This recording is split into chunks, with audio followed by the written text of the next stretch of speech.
Praise the Lord. ഈ വർഷത്തിന്റെ ആദ്യത്തെ ഞായറാഴ്ചയായ നമുക്ക് ഒരുമിച്ച് കർത്താവിന്റെ സന്നിധിയിൽ അടുത്തു വരുവാൻ കർത്താവ് നമ്മുടെ ജീവിതത്തിൽ കൃപ നൽകി. ഈ വർഷത്തെ ಮೊದಲನೇ ಸಂಡೆ ದೇವರ ಸನ್ನಿಧಿಯಲ್ಲಿ ಬರೋದಕ್ಕೆ ದೇವರು ನಮಗೆ ಕೃಪೆ ತೋರಿಸಿದರು. ഹല്ലേലൂയ. ഇന്ന് പകലെ ഒത്തിരി സന്തോഷത്തോടു കൂടിയാണ് നാം ദൈവസന്നിധിയിലായിരിക്കുന്നത്. സന്തോഷದಿಂದ ನಾವು ದೇವರ ಸನ್ನಿಧಿಯಲ್ಲಿ ನಿಂತಿದ್ದೇವೆ ಇವತ್ತು. ചിലര് പറഞ്ഞേക്കാം ഞങ്ങൾക്ക് വലിയ സന്തോഷമൊന്നുമില്ല സിസ്റ്ററെ എന്ന് പറഞ്ഞാലും ക്രിസ്തുവിൽ പ്രത്യാശയുള്ളവർക്കെല്ലാം വലിയ ഒരു സന്തോഷം. ಕೆಲವು ಜನರು ಹೇಳಬಹುದು ನಮಗೆ ದೊಡ್ಡ ಸಂತೋಷವಿಲ್ಲ, ಆದರೆ ಒಂದು ವಿಷಯವನ್ನು ಹೇಳುತ್ತೇನೆ, ಕ್ರಿಸ್ತನಲ್ಲಿ ಪ್ರತ್ಯಾಶೆ ಎಲ್ಲರಿಗೂ പ്രത്യാശയുള്ളവരും സന്തോഷിക്കുന്നവരും മാത്രം നമ്മുടെ കരങ്ങളെ ഒന്ന് ഉയർത്തി ദൈവത്തിന് സ്തുതിക്കാം. ഇന്ന് പകല് ഈ പ്രത്യാശയാണ് നമ്മളെ നിലനിർത്തിക്കൊണ്ടു പോകുന്നത്. കഴിഞ്ഞ ദിവസങ്ങളിലൊക്കെ കഴിഞ്ഞ 1-ാം തീയതി വളരെ അനേക കാര്യങ്ങൾ ഇവിടെ സംസാരിപ്പാനിടയായത്. ഈ വർഷത്തെ ಮೊದಲನೇ ದಿನದಲ್ಲಿ ಅನೇಕ ವಿಷಯಗಳಲ್ಲಿ ಚರ್ಚೆಯಾಗಿದೆ. കർത്താവ് തന്നതായ ആലോചനകളും അരുളപ്പാടുകളും ഈ വർഷത്തിന്റെ കീവേഡും എല്ലാം ഇവിടെ പറയുവാനിടയായി. ದೇವರು ಕೊಟ್ಟಂತ ಆಲೋಚನೆಗಳು ಮತ್ತು ಈ ವರ್ಷಕ್ಕೆ ಇರುವ ಪ್ರಾಮಿಸ್ ವರ್ಡ್ ಎಲ್ಲ ದೇವರ ನಾಮದಲ್ಲಿ ಇಲ್ಲಿ ಶೇರ್ ಮಾಡಿ. ദൈവം നമുക്ക് ഈ വർഷം തന്നിരിക്കുന്ന കീവേഡ്, അതായത് 2021 ദൈവം നമുക്ക് തന്നിരിക്കുന്ന കീവേഡ് എന്ന് പറയുന്നത് ക്രൗൺ ഓഫ് ബ്യൂട്ടി എന്നാണ്. 2021 ದೇವರು ಕೊಟ್ಟಿರುವ ಕೀವರ್ಡ್ ಎಂಬುದು ಕ್ರೌನ್ ಆಫ್ ಬ್ಯೂಟಿ, ಶಿರೋಭೂಷಣ ಎಂಬುದಾಗಿದೆ. അതിന്റെ മലയാളത്തിൽ പറഞ്ഞിരിക്കുന്നത് അലങ്കാരമാല എന്നുള്ളതാണ്. കന്നഡയിൽ എന്താണെന്നുള്ളത് ഞാനത് നോക്കിയില്ല, സോറി. അലങ്കാരമാല എന്നുള്ളതാണ് അതിന് ಶಿರೋಭೂಷಣವಾಗಿ ಹೇಳಿದ್ದಾರೆ. എന്നാൽ ഇംഗ്ലീഷിൽ അതിനെ ക്രൗൺ ഓഫ് ബ്യൂട്ടി എന്നാണ് പറയുന്നത്. ഈ ക്രൗൺ ഓഫ് ബ്യൂട്ടി എങ്ങനെ നമ്മുടെ ജീവിതത്തിൽ പ്രാപിച്ചെടുക്കാം എന്നുള്ളത് ഇന്ന് പകൽ നാം ചിന്തിക്കാൻ പോകുന്നു. ഈ കിരീടವನ್ನು ನಾವು ಯಾವ ರೀತಿಯಲ್ಲಿ ಹೊಂದಿಕೊಳ್ಳಬಹುದು ಎಂದು ನಾವು ಇದು ಚಿಂತಿಸುತ್ತಿದ್ದೇವೆ. Hallelujah, hallelujah. ഈ ക്രൗൺ ഓഫ് ബ്യൂട്ടി എങ്ങനെ നമ്മുടെ ലൈഫിൽ നമുക്ക് പ്രാപിച്ചെടുക്കാം, സുന്ദരವಾದ ಕಿರೀಟವನ್ನು ನಮ್ಮ ಜೀವಿತದಲ್ಲಿ ನಾವು ಹೇಗೆ ಹೊಂದಿಕೊಳ್ಳಬೇಕು ನಾವು ನೋಡಬೇಕು. അതിനു മുമ്പ് ഞാൻ ഒരു കാര്യം കൂടെ ഇന്ന് വന്നവരോട് ഞാൻ പറയട്ടെ. ಅದಕ್ಕೆ ಮುಂಚೆ ಒಂದು ವಿಷಯವನ್ನು ಇವತ್ತು ನಾನು ಹೇಳುತ್ತೇನೆ. നിങ്ങൾക്ക് ലഭിക്കുന്ന ഞായറാഴ്ചകൾ എന്ന് പറയുന്നത് ഇവിടെ ദൈവം എല്ലാ ഞായറാഴ്ചയും ഇവിടെ ആരാധന നടത്തുന്നുണ്ട്. ಇಲ್ಲಿ ಎಲ್ಲ ಸಂಡೆಯೂ ದೇವರ ಕೃಪೆಯಿಂದ ಇಲ್ಲಿ ಆರಾಧನೆ ನಡೆಯುತ್ತಿದೆ. ഇവിടെ 9:30 തൊട്ട് ഒരു 11:30-12 മണി വരെ ഇവിടെ ആരാധന നടക്കുന്നു. 9:30 12 തನಕ ಇಲ್ಲಿ ಆರಾಧನೆ ನಡೆಯುತ್ತದೆ. നിങ്ങൾ എല്ലാ ആഴ്ചയും തന്നെ കടന്നു വന്ന് ദൈവത്തെ ആരാധിക്കണമെന്ന് തന്നെയാണ് ദൈവത്തിന്റെ ആഗ്രഹം. എല്ലാ സൺഡേയും ನೀವು ಇಲ್ಲಿ ಕಳೆದು ಬಂದು ಆರಾಧನೆ ಮಾಡಬೇಕು. ഫെലോഷിപ്പ് എന്ന് പറയുന്നത് ദൈവ വ്യവസ്ഥയിൽ പെട്ടതാണ്. കൂട്ടായ്മ എന്ന് പറയുന്നത് ഫെലോഷിപ്പ് ಎಂಬುದು ದೇವರ ವ್ಯವಸ್ಥೆಯಲ್ಲಿ ಬಂದಿರುವ ವಿಷಯವಾಗಿದೆ. ഈ കൂട്ടായ്മ എന്ന് പറയുന്നത് ദൈവത്തിന് സന്തോഷം ഉളവാക്കുന്നതാണ്. ഈ ഫെലോഷിപ്പ് ಅಲ್ಲಿ ನಾವು ಇಲ್ಲಿ ಒಂದು ಆರಾಧನೆ ಮಾಡುವಾಗ ದೇವರಿಗೆ ಸಂತೋಷ ಉಂಟಾಗುತ್ತದೆ. ദൈവ മക്കളൊക്കെയും കടന്നു വന്ന് കൂട്ടമായി ദൈവത്തെ ആരാധിക്കുമ്പോൾ അതിന്റെ അകത്ത് ദൈവത്തിന് ഒരു സന്തോഷമുണ്ട്. ಜನರೆಲ್ಲರೂ ಸೇರಿ ಬಂದು ದೇವರನ್ನು ಆರಾಧಿಸುವುದಕ್ಕೆ ದೇವರಿಗೆ ಒಂದು ಸಂತೋಷ ಉಂಟಾಗುತ್ತದೆ. അതുകൊണ്ട് ഞായറാഴ്ചകളിൽ നിങ്ങൾ കടന്നു വന്ന് ദൈവത്തെ ആരാധിക്കുവാനായി ಅದಕ್ಕಾಗಿ ಸಂಡೇ ನೀವು ಬಂದು ಇಲ್ಲಿ ದೇವರನ್ನು ಆರಾಧಿಸಬೇಕಾಗಿದೆ.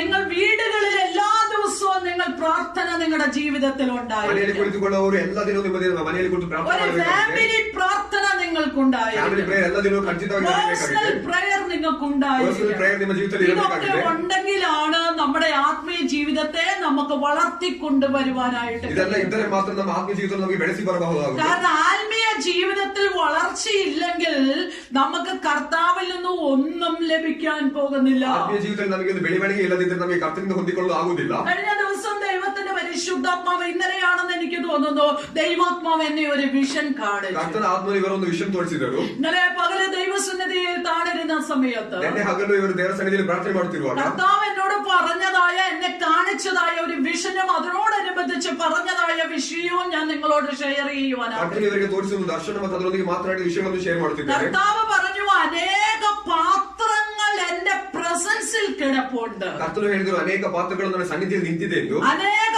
പാത്രങ്ങൾ എന്റെ പ്രസൻസിൽ കിടപ്പുണ്ട്. ಅನೇಕ ಪಾತ್ರಗಳು ನನ್ನ ಸನ್ನಿಧಿಯಲ್ಲಿ ನಿಂತಿದೆ ಎಂದು. പക്ഷെ എന്റെ കയ്യിലിരിക്കുന്ന പാത്രത്തോടാണ് എനിക്ക് സന്തോഷം അധികമായി വരുന്നത്. ಆದರೆ ಕರ್ತನ ಕೈಯಲ್ಲಿರುವ ಪಾತ್ರಗಳಿಗೆ ಕರ್ತನಿಗೆ ಸಂತೋಷ ಹೆಚ್ಚು ಮಾಡುತ್ತದೆ. ഞാൻ നോക്കുമ്പോ അനേക പാത്രങ്ങൾ യേശുവിന് ചുറ്റും ആ പ്രസൻസിൽ കിടപ്പുണ്ട്. ಇವರು ನೋಡುವಾಗ ಅನೇಕ ಪಾತ್ರಗಳು ಆ ಸಾನ್ನಿಧ್ಯದಲ್ಲಿ ನಿಂತಿದೆ. അത് എണ്ണിക്കൂടാൻ കഴിയാത്ത വിധത്തിലുള്ള പാത്രങ്ങളുമുണ്ട്. ಅದಕ್ಕೆ ಲೆಕ್ಕ ಮಾಡಲು ಆಗುವುದಿಲ್ಲ. ഇതിന്റെ അർത്ഥം എന്താണെന്ന് ചോദിച്ചാൽ ഞാൻ നിങ്ങളോട് ഒരു വാക്ക് പറയാം. ಇದರ ಅರ್ಥವೇನೆಂದು ಕೇಳಿದ್ರೆ ಒಂದು ವಿಷಯವನ್ನು എല്ലാവരും യേശുവേ എന്നെ അനുഗ്രഹിക്കണമേ, നിന്റെ കരങ്ങളിലേക്ക് ഞാൻ എന്നെ സമർപ്പിക്കുന്നു എന്ന് പറഞ്ഞ് ഏൽപ്പിച്ചു കൊടുക്കുന്ന പാത്രങ്ങളെയാണ് ദൈവാത്മാവിന്റെ ദർശനത്തിൽ കാണിച്ചു. ಅನೇಕ ಜನರು ಹೇಳ್ತಾರೆ ನನ್ನ ದೇವರ ಕೈಗೆ ಸಮರ್ಪಿಸಿ ನಾನು ನಿನ್ನ ಅನುಗ್ರಹಿಸುವಂತ ಕೇಳುವ ಅನೇಕ ಜನರು ಇದ್ದಾರೆ. എന്നാൽ ഞാൻ കണ്ടതായ വിഷനിൽ ಆದ್ರೆ ಇವರು ನೋಡಿದ ದರ್ಶನ കർത്താവ് പറഞ്ഞ എന്റെ കൈകളിലിരിക്കുന്ന പാത്രത്തെ കുറിച്ച് എനിക്കൊരു സന്തോഷമുണ്ട്. ಆದ್ರೆ ಕರ್ತನ ಕೈಯಲ್ಲಿರುವ ಪಾತ್ರವನ್ನು ಕುರಿತು ಕರ್ತನಿಗೊಂದು ಸಂತೋಷವಿದೆ. അപ്പോൾ യേശുവിന്റെ സന്തോഷം എന്ന് പറയുന്ന പ്രസൻസിൽ കിടക്കുന്നതിനോടല്ല, യേശുവിന്റെ കൈകളിലിരിക്കുന്ന പാത്രത്തോടാണ് യേശുവിന് സന്തോഷമുള്ളത്. ಕರ್ತನ ಸಾನ್ನಿಧ್ಯದಲ್ಲಿರುವ ಪಾತ್ರೆಗಳಿಗಿಂತ ಕರ್ತನ ಕೈಯಲ್ಲಿರುವ ಪಾತ್ರೆಗಳನ್ನು ಕುರಿತು ಕರ್ತನಿಗೆ ഒന്നാം തീയതി ഒരു വാക്യത്തിലേക്ക് ഞാൻ നിങ്ങളെ കൊണ്ടുപോയി. ವಾಕ್ಯಕ್ಕೆ ಹೋಗುತ್ತಿದ್ದೇನೆ. യെശയ്യാവിന്റെ പുസ്തകം 62-ാം അധ്യായം അതിന്റെ 3-ാമത്തെ വാക്യത്തിൽ ഇപ്രകാരം പറഞ്ഞു, നിങ്ങൾ എന്റെ കൈകളിൽ ഇരിക്കുന്നതായ കിരീടമായിരിക്കും. 63 ಹೇಳುತ್ತದೆ ನಾವು ಕರ್ತನ ಕೈಯಲ್ಲಿರುವ ಕಿರೀಟಗಳಿದ್ದು. ഈ വേർഡ് ഒന്നും കൂടെ ഞാൻ പറയാം, ക്രൗൺ ഓഫ് ബ്യൂട്ടി എന്നാണ്. ഈ വേർഡ് ಎಂಬುದು ಕ್ರೌನ್ ಆಫ್ ಬ್ಯೂಟಿ ಅಥವಾ ഈ വർഷം എന്ന് പറയുന്നത് നമ്മുടെ എല്ലാവരുടെ തലയിൽ ദൈവത്തിന്റെ വക ഒരു ക്രൗൺ വീഴട്ടെ. ഈ വർഷവും ದೇವರ ಕೈಯಿಂದ ಒಂದು ಕಿರೀಟ ನಮ್ಮ ತಲೆ ಮೇಲೆ ഹല്ലേലൂയ. ഈ വർഷം എല്ലാവരുടെ തലയിൽ ഒരു ക്രൗൺ വീഴട്ടെ. ದೇವರ ಸನ್ನಿಧಿಯಲ್ಲಿ ಒಂದು ಕಿರೀಟ ಬೀಳಲಿ. എങ്ങനെയാണ് ഈ ക്രൗൺ വീഴാൻ ಯಾವ ರೀತಿಯಲ್ಲಿ ಒಂದು ಕಿರೀಟ ಬರುತ್ತದೆ? അതിനാണ് ദൈവത്തിന്റെ ആത്മാവ് പറയുന്നത്. ಅದಕ್ಕಾಗಿ ದೇವರ ಆತ್ಮನು ಹೇಳುತ್ತದೆ, എന്റെ കൈകളിൽ ഇരിക്കുന്ന പാത്രമായിരിക്കണം. ನನ್ನ ಕೈಯಲ್ಲಿರುವ ಪಾತ್ರ ಆಗಿರಬೇಕು. എന്റെ കൈകളിൽ ഇരിക്കുന്ന പാത്രമാണ്. ದೇವರ ಕೈಯಲ್ಲಿರುವ ಪಾತ್ರ ಆಗಬೇಕು. പറയുന്നത് മനസ്സിലാവുന്നുണ്ടോ? ഓക്കെ, വിമല മനസ്സിലാവുന്നുണ്ടോ? ഉണ്ടല്ലോ. അപ്പൊ നമ്മുടെ ദൈവത്തിന്റെ കൈകളിലിരിക്കുന്ന പാത്രങ്ങളായിരിക്കും. ದೇವರ ಕೈಯಲ್ಲಿರುವ ಪಾತ್ರ ಆಗಿರಬೇಕಾಗಿದೆ. ദൈവത്തിന്റെ കയ്യിലിരിക്കുന്ന പാത്രമാണെങ്കിൽ ದೇವರ ಕೈಯಲ್ಲಿರುವ ಪಾತ್ರವಾಗಿದ್ದರೆ നമ്മുടെ മേൽ ഒരു ക്രൗൺ വീണിരിക്കും. ನಮ್ಮ ಮೇಲೆ ಒಂದು ಕಿರೀಟ ಬಿದ್ದೇ ಬೀಳುತ್ತದೆ. നമ്മുടെ തലമേൽ ഈ വർഷം ഒരു ക്രൗൺ വീഴും. ನಮ್ಮ തಲೆ ಮೇಲೆ ಒಂದು ಕಿರೀಟ ಬಿದ್ದೇ ಬೀಳುತ್ತದೆ. ഇത് എങ്ങനെയാണെന്ന് ഞാൻ എക്സ്പ്ലെയിൻ ചെയ്യാം. ಯಾವ ರೀತಿಯಲ್ಲಿ ಬರುತ್ತದೆ ನಾವು ಕೇಳೋಣ. അതിനാധാരമായ ഒരു വേദഭാഗം നമുക്ക് വായിക്കാം. ಅದಕ್ಕಾಗಿ ದೇವರ ವಚನ ಓದೋಣ. യേശു പറഞ്ഞതായ ഒരു വചനമാണ് ഇന്ന് പകൽ ഞാൻ നിങ്ങളുടെ മുമ്പിൽ എടുത്തത്. യേശു ಹೇಳಿದ ವಚನ ನಾವು ನೋಡುತ್ತೇವೆ. അതിന്റെ കൂടെ തന്നെ പഴയ നിയമ പ്രവാചകന്മാരും ഇസ്രായേൽ മക്കളോട് പറഞ്ഞതും യേശു പുതിയ നിയമ ഭക്തന്മാരോട് പറഞ്ഞതും എല്ലാം കൂടെ ഒരുമിച്ച് ഇന്ന് പകൽ ഞാൻ നിങ്ങൾക്ക് അത് പ്രൂഫ് ചെയ്ത് തരുവാൻ എടുത്ത മർക്കോസിന്റെ സുവിശേഷം 2-ാം അധ്യായം, മർക്കോസിന്റെ സുവിശേഷം 2-ാം അധ്യായം 22-ാമത്തെ വാക്യത്തിന്റെ ലാസ്റ്റ് പാർട്ടാണ് ഞാൻ വായിക്കുന്നത്. വായിച്ചോളൂ. മതി. പുതിയ വീഞ്ഞ് പുതിയ തുരുത്തിയിൽ അത്രേ പകർന്നു വെക്കേണ്ടത്. പ്രാർത്ഥിക്കാം. വിശ്വസ്തനായ ദൈവമേ, സ്വർഗീയ പിതാവേ, ഈ നല്ല സമയത്തിനായി ഞങ്ങൾ അങ്ങയെ സ്തുതിക്കുകയാണ്. ഇന്ന് പകലന്ന് ഞങ്ങൾക്ക് തന്ന വചനത്തിനായി സ്തോത്രം. ദൈവത്തിന്റെ ആത്മാവ് വളരെ വ്യക്തമായി ഞങ്ങളോട് ഇന്ന് പകലും അങ്ങ് സംസാരിക്കണമേ കർത്താവേ. നിന്റെ ശബ്ദവും നിന്റെ വചനവും ഞങ്ങൾ അങ്ങനെ തന്നെ ഏറ്റെടുത്തുകൊണ്ട് ഞങ്ങളുടെ ജീവിതത്തിൽ ഈ വർഷം ഒരു ക്രൗൺ ഓഫ് ബ്യൂട്ടിയിലേക്ക് ഞങ്ങൾ കടന്നു വരുവാൻ യേശുവിന്റെ നാമത്തിൽ അങ്ങ് ഇടയാക്കണമേ. അങ്ങയുടെ മഹത്വം ഞങ്ങളിൽ വെളിപ്പെട്ടുകൊണ്ടിരിക്കണമേ അപ്പ. അങ്ങയുടേതായ പവർ ഞങ്ങളിൽ വെളിപ്പെട്ടുകൊണ്ടിരിക്കണം. അങ്ങയുടെ ബലം ഞങ്ങളുടെ മേൽ ഉണ്ടാകട്ടെ ദൈവമേ. അങ്ങയുടെ പ്രകാശം ഞങ്ങളുടെ മേൽ ഇരിക്കട്ടെ. നീ ഞങ്ങളെ മാനിക്കുന്ന ദൈവമാ, നീ ഞങ്ങളെ അനുഗ്രഹിക്കുന്ന ദൈവമാ. യേശുവിന്റെ കരങ്ങളിലേക്ക് ഇന്ന് പകൽ ഞങ്ങളെ ഏൽപ്പിച്ചു തരികയാണ്. അങ്ങയുടെ മഹത്വം വെളിപ്പെടുത്തുന്നതിനായി സ്തോത്രം. യേശുവിൻ നാമത്തിൽ തന്നെ പിതാവേ. നമ്മൾ വായിച്ച വാക്യം വായിച്ചേ. പുതിയ വീഞ്ഞ് പുതിയ വീഞ്ഞ് പുതിയ തുരുത്തിയിൽ അത്രേ പകർന്നു വെക്കേണ്ടത്. അതിന്റെ കന്നഡയൊന്ന് വായിച്ചേ. കന്നഡയൊന്നും ഇല്ലേ ഇവിടെ? പുതിയ വീഞ്ഞ് 22-ന്റെ ലാസ്റ്റ് പാർട്ട്. അതിന്റെ ഇംഗ്ലീഷിൽ എന്താ പറയുന്നത്?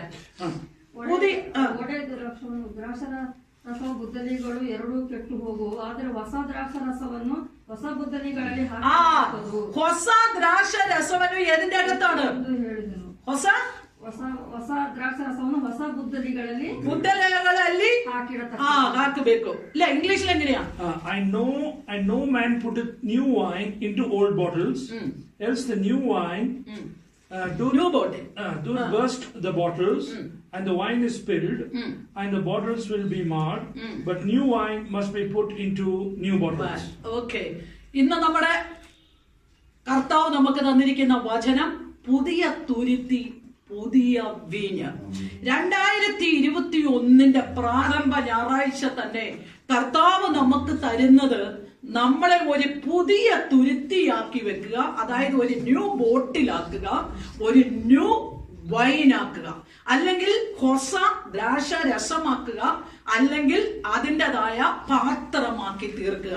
അപ്പൊ ഇവിടെ നോക്കുക, പുതിയ തുരുത്തി, പുതിയ വൈൻ. കൈ കൊടുത്തേച്ച് പറഞ്ഞേ, ഈ വർഷം നമ്മൾ ഒരു പുതിയ തുരുത്തിയും പുതിയ വീഞ്ഞുമായി മാറും. കൈ കൊടുത്തേച്ച് പറഞ്ഞേ, നമ്മൾ ഈ വർഷം ഒരു ന്യൂ വൈനാകും, ഒരു ന്യൂ ബോട്ടിലാകും. ആരാ? നമ്മൾ. ആരാ? നമ്മൾ ആരാ? ഈ വർഷം ഇന്ന് മുതൽ ഒരു ന്യൂ വൈനാകും, ന്യൂ ബോട്ടിലാകും. ഇന്ന് പകൽ ദൈവത്തിന്റെ ആത്മാവ് നമ്മളെ ആ രീതിയിലേക്കാണ് കൊണ്ടുപോകുന്നത്. എങ്ങനെയാണ് നമുക്കൊരു ന്യൂ ബോട്ടിലാകുവാൻ കഴിയുന്നത്? എങ്ങനെയാണ് നമുക്കൊരു ഹൊസ ദ്രാക്ഷ രസമായി മാറുവാൻ കഴിയുന്നത്? അല്ലെങ്കിൽ പുതിയ തുരുത്തിയും പുതിയ വീഞ്ഞുമാകണം. നമ്മുടെ മേൽ ഒരു ക്രൗൺ ഓഫ് ബ്യൂട്ടി വരണമെങ്കിൽ, അല്ലെങ്കിൽ അലങ്കാരമാല നമ്മുടെ മേൽ വീഴണമെങ്കിൽ, നമ്മുടെ ജീവിതത്തിൽ ഒന്ന് പുതിയതായി മാറണം. Praise the Lord. അതിനാണ് യേശു പറഞ്ഞത്, പഴയ തുരുത്തിയിൽ എന്ത് ചെയ്യാൻ പറ്റത്തില്ല? പുതിയ വീഞ്ഞ് പകരാൻ പറ്റത്തില്ല. പുതിയതിൽ മാത്രമേ, പുതിയ തുരുത്തിയിലെ പുതിയത് പകരപ്പെടുകയുള്ളൂ. ಕರ್ತನು ನಮ್ಮನ್ನು ಈ ವರ್ಷದಲ್ಲಿ ಆಗ್ರಹಿಸುವುದು ನಾವೊಂದು ಹೊಸ ದ್ರಾಕ್ಷರಸವಾಗಿ, ಅದೊಂದು ಹೊಸ ಬುದ್ದಲಿಯಾಗಿ, ಒಂದು ಹೊಸ ಬಾಟಲ್ ಆಗಿ ಮಾರ್ಪಡುವುದಕ್ಕಾಗಿದೆ. ಅದಕ್ಕಾಗಿ ನಾವು ಇವತ್ತು ಕೇಳಬೇಕಾಗಿದೆ, ನಾವು ಇವತ್ತು ಕೇಳುವ ವಿಷಯ ಯಾವುದೆಂದರೆ, ದೇವರಿಗೋಸ್ಕರ ನಾವೊಂದು ಹೊಸ ದ್ರಾಕ್ಷರಸವಾಗಿ ಬದಲಾಗಿ ಅಥವಾ ಒಂದು ಹೊಸ ಪಾತ್ರೆಯಾಗಿ ಬದಲಾಗಬೇಕೆಂಬುದಾಗಿದೆ. അപ്പോൾ ദൈവത്തിന്റെ ആത്മാവ് നമ്മളെ കുറിച്ച് ആഗ്രഹിക്കുന്നത്, നമ്മുടെ ജീവിതത്തിൽ നമ്മുടെ ശരീരമാകുന്ന തുരുത്തിയും പുതിയതാകണം. നമ്മുടെ അകത്തുള്ളതായ ആത്മാവും എന്തായി മാറണം? ഒന്ന് പുതിയതായി മാറണം, അല്ലെങ്കിൽ ന്യൂ ആയി മാറണം. ದೇವರು ನಮ್ಮನ್ನು ಕುರಿತು ಆಗ್ರಹಿಸುವ ವಿಷಯ ಯಾವುದೆಂದರೆ, ನಮ್ಮ ಶರೀರವು ಮತ್ತು ನಮ್ಮಲ್ಲಿರುವ ಆತ್ಮವು, ಆ ಅಭಿಷೇಕವು ಅದೆಲ್ಲ ಹೊಸತಾಗಬೇಕೆಂದು ಕರ್ತನು ಆಗ್ರಹಿಸುತ್ತಾರೆ. കാരണം ദൈവത്തിന്റെ മുമ്പിൽ നമ്മുടെ ശരീരത്തിന് പ്രാധാന്യമുണ്ട്, നമ്മുടെ ആത്മാവിന് പ്രാധാന്യമുണ്ട്. ಯಾಕೆಂದರೆ ಕರ್ತನ ಮುಂದೆ ನಮ್ಮ ಶರೀರಕ್ಕೂ ನಮ್ಮ ಆತ್ಮಕ್ಕೂ ಅದಕ್ಕೊಂದು ಪ್ರಾಮುಖ್ಯತೆ ಇದೆ. കൊരിന്ത്യ ലേഖനത്തിൽ വ്യക്തമായി പൗലോസ് പറയുന്നു, നിങ്ങളുടെ ശരീരം ദൈവത്തിന്റെ മന്ദിരമാണ്, ദൈവത്തിന്റെ ആത്മാവാണ് നിങ്ങളിൽ വസിക്കുന്നത്. ಅವನನ್ನು ಹೇಳುತ್ತಾನೆ, ನಾವು ನಮ್ಮ ಶರೀರವು ದೇವರ ಆಲಯವಾಗಿದೆ, ದೇವರ ಆತ್ಮವು ನಮ್ಮಲ್ಲಿ ವಸಿಸುತ್ತಿದೆ ಎಂದು. സൗണ്ട് അധികമായി, സൗണ്ട് കമ്മി. ഓക്കെ. കാരണം ഇവിടെയൊക്കെ നല്ല പ്രസൻസ് വ്യാപരിക്കട്ടെ, ജീസസിന്റെ പ്രസൻസ് അങ്ങനെ വരട്ടെ, ഈവിൾ സ്പിരിറ്റ് ഒക്കെ നമ്മളെ വിട്ട് ഓടിപ്പോകട്ടെ കേട്ടോ. അപ്പൊ ദൈവത്തിന്റെ പ്രസൻസ് എന്ന് പറയുന്നത്, ദൈവത്തിന്റെ മഹത്വം ഇറങ്ങി വന്ന് നമ്മുടെ ജീവിതത്തെ ഒന്ന് പുതിയതാക്കി തീർക്കുക എന്നുള്ളതാണ് ദൈവം നമ്മളെ കുറിച്ച് ആഗ്രഹിക്കുന്നത്. ದೇವರ ಸಾನ್ನಿಧ್ಯ ಮತ್ತು ದೇವರ ಮಹತ್ವ ಇಳಿದು ಬಂದು ನಮ್ಮ ಶರೀರವನ್ನು, ನಮ್ಮ ಜೀವಿತವನ್ನು ಹೊಸಪಡಿಸುವುದಕ್ಕೆ ದೇವರು ಆಗ್ರಹಿಸುತ್ತಾರೆ. അപ്പൊ നമ്മൾ ദൈവത്തിന്റെ മന്ദിരമായിരിക്കുന്നത് കൊണ്ടും ആത്മാവും നമ്മുടെ ശരീരവും യേശുവിന്റെ ഭാഷയിൽ പുതിയതായി മാറണം. ನಮ್ಮ ಶರೀರವು ದೇವರ ಆಲಯವಾಗಿದ್ದರಿಂದ ನಮ್ಮ ಆತ್ಮವು, ನಮ್ಮ ಶರೀರವು ದೇವರ ಸನ್ನಿಧಿಯಲ್ಲಿ ಹೊಸತಾಗಬೇಕಾಗಿದೆ. ഹല്ലേലൂയ. മനസ്സിലായവർക്കായി ഞാൻ ദൈവത്തെ സ്തുതിക്കുകയാണ്. നമ്മുടെ ശരീരവും പുതിയതാകണം, നമ്മുടെ ആത്മാവും എന്ത് ചെയ്യണം? പുതിയതായി. ನಮ್ಮ ಶರೀರವು ಮತ್ತು ನಮ್ಮ ಆತ್ಮವು ಹೊಸತಾಗಬೇಕಾಗಿದೆ. ഈ പുതിയതായി മാറിയെങ്കിൽ മാത്രമേ നമ്മുടെ മേൽ ഒരു ക്രൗൺ ഓഫ് ബ്യൂട്ടി വരികയുള്ളൂ. ಹೊಸತಾಗಿ ಬದಲ್ಪಟ್ಟರೆ ಮಾತ್ರ ನಮ್ಮ ತಲೆಯ ಮೇಲೆ ಒಂದು ಕಿರೀಟ ಬರುವುದು. ഞാൻ അടുത്ത വർഷം നിങ്ങൾ അവസാനമാകുമ്പോൾ പറയും, അയ്യോ സിസ്റ്റർ എന്നോട് പറഞ്ഞായിരുന്നല്ലോ ക്രൗൺ ഓഫ് ബ്യൂട്ടി ഉണ്ടാകുമെന്ന്. പക്ഷെ ആ ക്രൗൺ ഓഫ് ബ്യൂട്ടി എന്തുകൊണ്ട് ഞങ്ങളുടെ ജീവിതത്തിൽ സംഭവിച്ചില്ല എന്ന് ചോദിക്കുമ്പോൾ അതിന്റെ എക്സ്പ്ലനേഷൻ ആണ്, അതിന്റെ മറുപടിയാണ് നിങ്ങൾക്ക് ഞാൻ തരുന്നത്. ഇങ്ങനെ പോയെങ്കിലേ ആ ക്രൗൺ ഓഫ് ബ്യൂട്ടി നമ്മളിലേക്ക് വരികയുള്ളൂ. ಈ ವರ್ಷದ ಕೊನೆಗೆ ನಾವು ಕೇಳಬಾರದು, ನಾವು ಯಾವ ರೀತಿ ನಮಗೆ ಕಿರೀಟ ಕೊಡುತ್ತೇವೆ, ನನಗೆ ಅದು ಸಿಕ್ಕಿರಲಿಲ್ಲವೆಂದು. അനേക ദൈവദാസന്മാർ ഓരോ ദൈവസഭയ്ക്കും പ്രത്യേകമായ ന്യൂ ഇയറിന് പുതിയ പുതിയ കീ വേർഡുകൾ കൊടുക്കാറുണ്ട്. ಅನೇಕ ದೇವದಾಸರು ತನ್ನ ಸಭೆಗಾಗಿ ಒಂದೊಂದು ವರ್ಷದ ಮೊದಲ ದಿನದಲ್ಲಿ ಒಂದು ಕೀ ವರ್ಡ್ ಅನ್ನು ಕೊಡುತ್ತಾರೆ. എന്നാൽ അതെല്ലാം അനുസരിച്ചു പോകുന്നവർക്കാണ് ഈ കീ വേർഡ് അത് പ്രയോജനമായി വരിക. ಆದರೆ ಅನುಸರಿಸುವ ದೇವರ ಜನರಿಗೆ ಮಾತ್ರ ಈ ಕೀ ವರ್ಡ್ ಅದು ಪ್ರಯೋಜನವಾಗುತ್ತದೆ. ഹല്ലേലൂയ. ഹല്ലേലൂയ. ഹല്ലേലൂയ. ഹല്ലേലൂയ. അനുസരിക്കുന്ന ദൈവമക്കളായി നാം മാറണം. ಅದನ್ನು ಅನುಸರಿಸುವ ದೇವರ ಜನರಾಗಿ അതുകൊണ്ട് യേശു പറഞ്ഞു, നിങ്ങൾ ഒരു പുതിയ തുരുത്തിയോ പുതിയ ഒരു വീഞ്ഞുമായി മാറണം. ಅದಕ್ಕಾಗಿ ಯೇಸು ಹೇಳಿದ ನಾವು ಒಂದು ಹೊಸ ಬುದ್ದಲಿ ಅಥವಾ ಬಾಟಲ್ ಅಥವಾ ಒಂದು ಹೊಸ ದ್ರಾಕ್ಷಿ ರಸವಾಗಿ ಬದಲ್ಪಡಬೇಕೆಂದು. ഈ പുതിയ തുരുത്തിയിലേക്ക് മാത്രമേ പുതിയ വീഞ്ഞ് പകരപ്പെടുവാൻ ಈ കഴിയുകയുള്ളൂ. ಹೊಸ ಬುದ್ದಲಿಗೆ ಮಾತ್ರ ಒಂದು ಹೊಸ ದ್ರಾಕ್ಷಿ ರಸವು ಬರುವುದು. ഹല്ലേലൂയ. ഹല്ലേലൂയ. പഴയതിലേക്ക് പകരപ്പെട്ടാൽ തുരുത്തി പൊളിഞ്ഞു പോകുമെന്ന് യേശു പഠിപ്പിച്ചു. ಹಳೆಯ ಬುದ್ದಲಿಗೆ ಹೊಸ ದ್ರಾಕ್ಷಿ ರಸವನ್ನು ಹಾಕಿದರೆ ಅದು ಒಡೆದು ಹೋಗುತ್ತದೆ. എന്തുകൊണ്ടാ ഇങ്ങനെ സംഭവിക്കുന്നതെന്ന് അറിയാമോ? ಯಾಕಾಗಿದ್ರೆ ಆ ರೀತಿ ಆಗುತ್ತದೆ ಎಂದು ತಿಳಿದಿಲ್ಲ. കാരണം ഞാനത് ദൈവാത്മാവിൽ ഒരു കാര്യം പറയുവാൻ ആഗ്രഹിക്കുന്നു. ದೇವರಾತ್ಮದಲ್ಲಿ ಒಂದು ವಿಷಯವನ್ನು ಹೇಳುತ್ತಿದ್ದೇನೆ. നമ്മളിൽ ദൈവത്തിന്റെ പരിശുദ്ധാത്മാവിന്റേതായ പരിശുദ്ധാത്മാവ് നമ്മുടെ ജീവിതത്തിലേക്ക് കടന്നു വരുമ്പോൾ ದೇವರ ಪರಿಶುದ್ಧಾತ್ಮ ನಮ್ಮ ಜೀವನಕ್ಕೆ ಬರುವಾಗ നമ്മളുടെ ശരീരം അത് ഏറ്റെടുക്കാൻ തയ്യാറല്ലെങ്കിൽ, ನಮ್ಮ ಶರೀರ ಅದು ತೆಗೆದುಕೊಳ್ಳೋದಕ್ಕೆ അതായത് വിശുദ്ധിയിൽ നമുക്ക് ആ വചനത്തെ ദൈവത്തിന്റെ ആത്മാവിൽ ഏറ്റെടുക്കാൻ കഴിയുന്നില്ല, ವಿಶುದ್ಧಿಯಲ್ಲಿ ನಮ್ಮ ಶರೀರಕ್ಕೆ ಆತ್ಮವನ್ನು ತೆಗೆದುಕೊಳ್ಳಲು ಸಿದ್ಧವಾಗದಿದ್ದರೆ ഈ തുരുത്തി പൊളിഞ്ഞു പോകും. ಈ ಶರೀರವು ನಾಶವಾಗುತ್ತದೆ. ഇത് എങ്ങനെയാണെന്ന് വേണമെങ്കിൽ ഞാൻ ഒന്നുകൂടെ സിമ്പിൾ ആക്കി നിങ്ങളോട് ഞാൻ പറഞ്ഞു തരാം. ಇನ್ನೊಂದು ಸಿಂಪಲ್ ಆಗಿ ನಾನು ಹೇಳಿಕೊಡುತ್ತೇನೆ. ദൈവത്തിന്റെ ആത്മാവ് ഒരിക്കലും ഒരു അശുദ്ധിയിൽ നിൽക്കത്തില്ല. ದೇವರ ಆತ್ಮನ ಒಂದು ಅಶುದ್ಧಿಯಲ್ಲಿ ನಿಲ್ಲುವುದಿಲ್ಲ. ദൈവത്തിന്റെ ആത്മാവ് നിലനിൽക്കുന്നത് ദൈവ വ്യവസ്ഥയിലേ നിൽക്കുകയുള്ളൂ. ದೇವರ ಆತ್ಮವು ನಿಲ್ಲುವುದು ದೇವರ ವ್ಯವಸ್ಥೆಯಲ್ಲಿ ನಿಂತರೆ ಮಾತ್ರ. ഹല്ലേലൂയ. ഹല്ലേലൂയ. ദൈവ വ്യവസ്ഥയിലെ ദൈവത്തിന്റെ ആത്മാവ് നിൽക്കുകയുള്ളൂ. ದೇವರ ವ್ಯವಸ್ಥೆಯಲ್ಲಿ ಮಾತ್ರ ದೇವರ ಆತ್ಮವು ನಿಲ್ಲುವುದು. നമ്മുടെ ശരീരത്തെ ദൈവ വ്യവസ്ഥയിൽ നിന്നുകൊണ്ട് വിശുദ്ധിയിൽ നമ്മളെ കാത്തു സൂക്ഷിക്കുന്നില്ലെങ്കിൽ ദൈവത്തിന്റെ ആത്മാവ് നമ്മുടെ ജീവിതത്തിൽ പ്രവേശിക്കുമ്പോൾ ഇതെല്ലാം എന്ത് ചെയ്യുമെന്നറിയാമോ?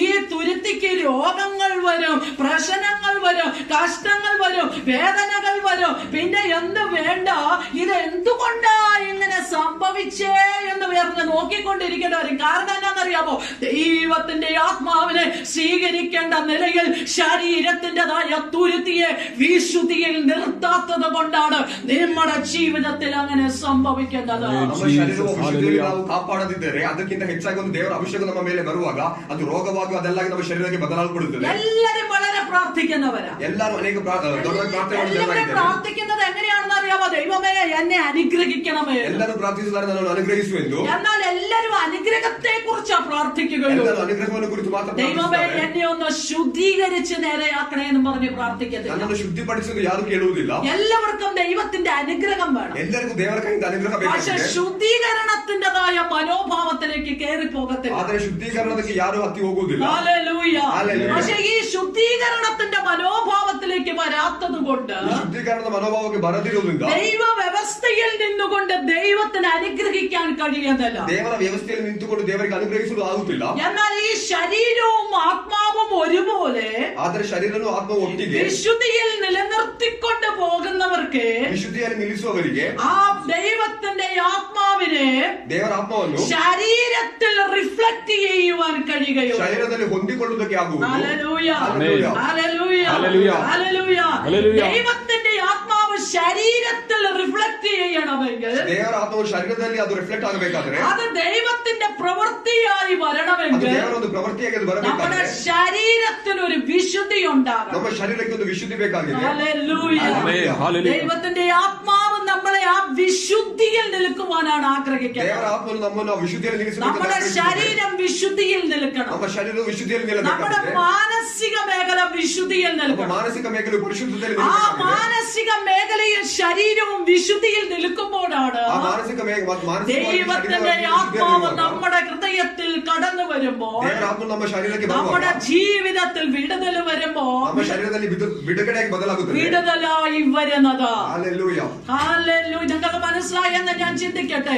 മനസ്സിലായവർ ദൈവത്തെ സ്തുതിച്ചാട്ടെ. Hallelujah. മനസ്സിലായവർ ദൈവത്തെ സ്തുതിച്ചാട്ടെ. Amen. Jesus, Lord. മനസ്സിലായവർ Hallelujah. ദൈവത്തെ സ്തുതിച്ചാട്ടെ. Amen. ഇന്ന് Hallelujah. പകൽ ഒന്നും കൂടെ ഞാൻ ആ വാക്കെടുത്ത് പറയുകയാണ്.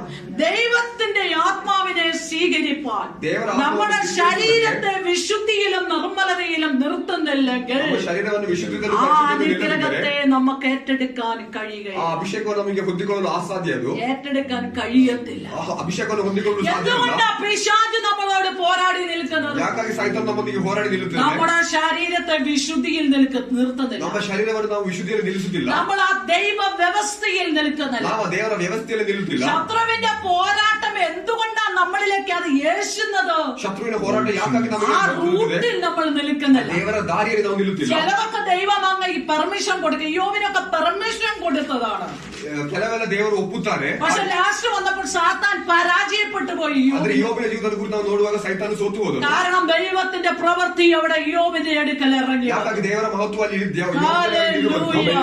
എന്നാൽ പറയട്ടെ, വിശുദ്ധി ഇല്ലാതെ മുന്നോട്ട് പോകുന്നത് കൊണ്ട് ವಿಶುದ್ಧಿ ಇಲ್ಲದೆ ಮುಂದೆ ಹೋದರೆ അനുഗ്രഹത്തിന് പകരം ശാപമായി കേഴ്സായി. അനുഗ്രഹಕ್ಕೆ ಬದಲಾಗಿ ಶಾಪವಾಗಿ അപ്പൊ ജീവിതത്തെ ശരീരത്തെ വിശുദ്ധിയിൽ കാത്തു സൂക്ഷിക്കുക. ಜೀವಿತವನ್ನು ಶರೀರವನ್ನು ನಾವು ವಿಶುದ್ಧಿಯಲ್ಲಿ ദൈവത്തിന്റേതായ വിശുദ്ധിയിൽ നിൽക്കുമ്പോഴാണ് ദൈവം നമ്മൾക്ക് ക്രൗൺ ഓഫ് ബ്യൂട്ടി ദൈവം ಸುಂದರವಾದ ಕಿರೀಟವನ್ನು ನಮಗೆ ಇಟ್ಟುತ್ತಾರೆ. ഹല്ലേലൂയ. അതുകൊണ്ട് ഇന്ന് മുതൽ നിങ്ങൾ പ്രാർത്ഥിക്കേണ്ടത്, ദൈവമേ എന്നെ അനുഗ്രഹിക്കണമേ എന്ന് പറയുമ്പോൾ തന്നെ ನನ್ನನ್ನು ಅನುಗ್ರಹಿಸು ಎಂದು ಹೇಳುವಾಗಲೇ ദൈവമേ എന്നെ വിശുദ്ധീകരിക്കും. ನನ್ನನ್ನು ವಿಶುದ್ಧಿಪಡಿಸುವುದು ನಾವು ಕೇಳಬೇಕಾಗಿದೆ. എന്നിട്ട് നമ്മുടെ ജീവിതത്തെയും മൈൻഡിനെ കൺട്രോൾ ചെയ്ത് ദൈവം മുൻപാകെ കൊണ്ടുപോയി ನಮ್ಮ ಜೀವಿತವನ್ನು ನಮ್ಮ ಮೈಂಡ್ ಅನ್ನು ದೇವರ ಸನ್ನಿಧಿಯಲ್ಲಿ ಕಂಟ್ರೋಲ್ നമ്മുടെ ചിന്തകളെ നമ്മൾ കൺട്രോൾ ചെയ്തോണം. ನಮ್ಮ ಚಿಂತೆಗಳನ್ನು ದೇವರ നമ്മുടെ കണ്ണുകളെ കൺട്രോൾ ചെയ്തോണം. നമ്മുടെ പ്രവൃത്തികളെ കൺട്രോൾ ചെയ്തോണം. നമ്മുടെ നടപ്പിനെ കൺട്രോൾ ചെയ്തോണം.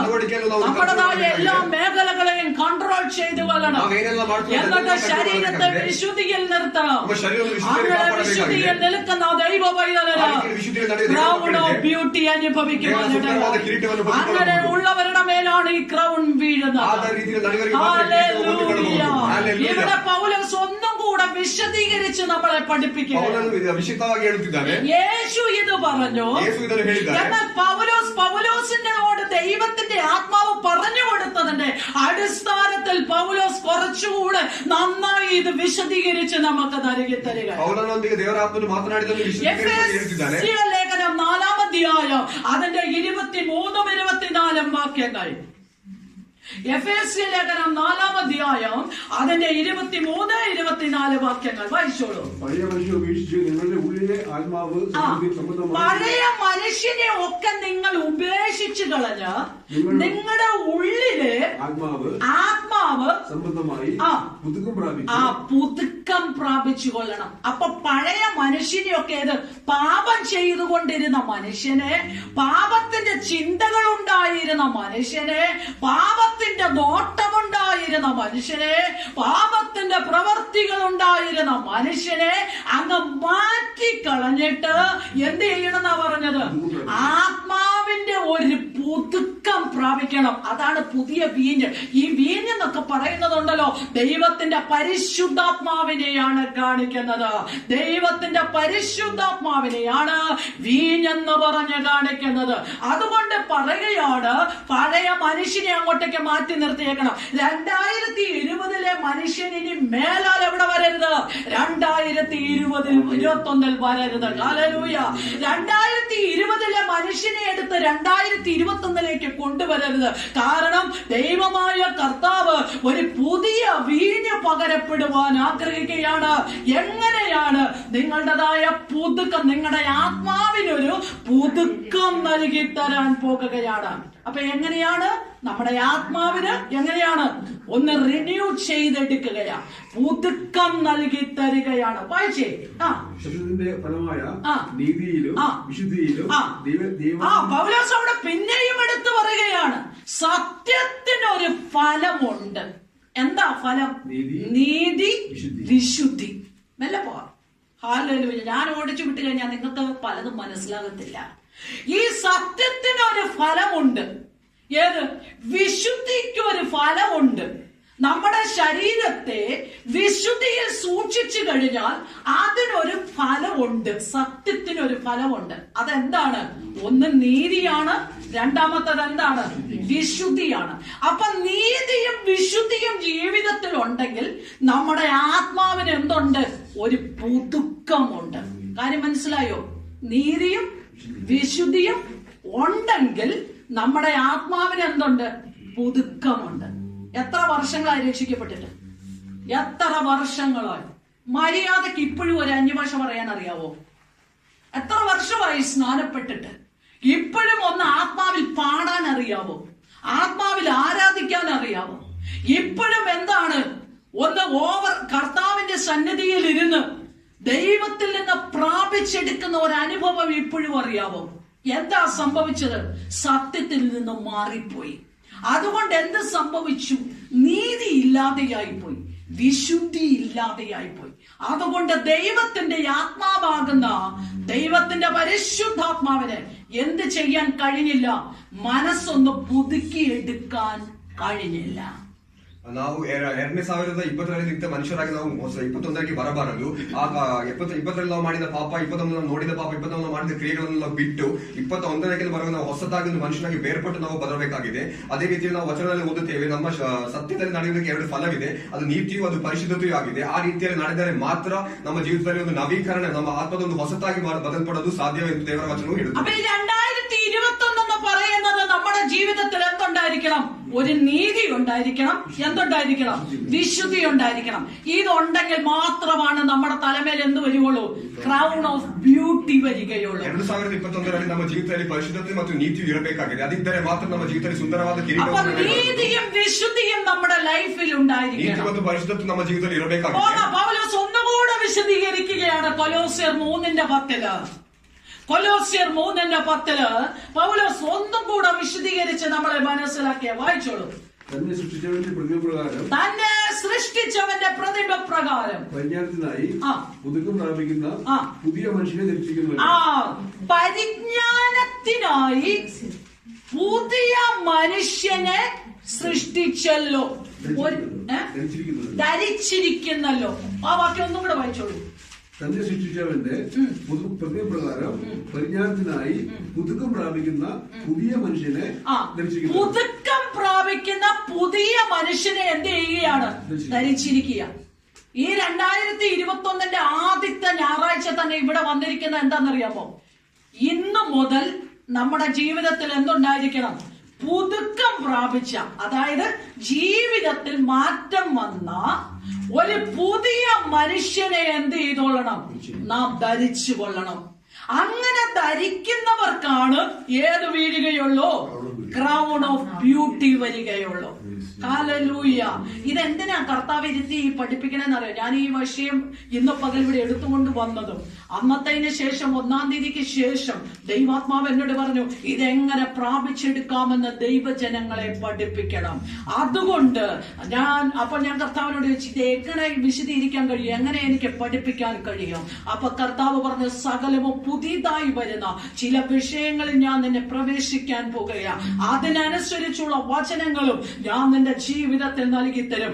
അത് ദൈവജനത്തെ പഠിപ്പിച്ചാൽ മതി. നിങ്ങൾ വിചാരിക്കരുത് ഞാൻ ബൈബിളിൽ നിന്ന് എവിടെയെങ്കിലും തട്ടിയെടുത്തോണ്ട് വന്ന് നിങ്ങളുടെ മുമ്പിൽ നിൽക്കണതാണ്. കാരണം അങ്ങനെ തട്ടിയെടുത്തോണ്ട് വരാൻ ഇതൊന്നും വേണ്ട. ദൈവത്തിന് സ്തോത്രം. ഉൽപ്പത്തി പുസ്തകം എടുത്തോട്ട് വെളിപാട് പുസ്തകം വരെ എന്തെല്ലാം വാക്യങ്ങളുണ്ട്. പക്ഷെ അതിലേക്കൊന്നും പോകാതെ ദൈവത്തിന്റെ പരിശുദ്ധാത്മാവ് വചനങ്ങളെ തന്ന് ഒരു പുതുമയുടെ അനുഭവങ്ങൾ വരണമെന്ന് പറഞ്ഞ്, പുതിയ വീഞ്ഞായി തീരണമെന്ന് പറഞ്ഞ്, പുതിയ തുരുത്തിയാക്കി തീർക്കണം എന്ന് പറഞ്ഞ്, യേശു എന്തിനാണെന്നറിയാമോ?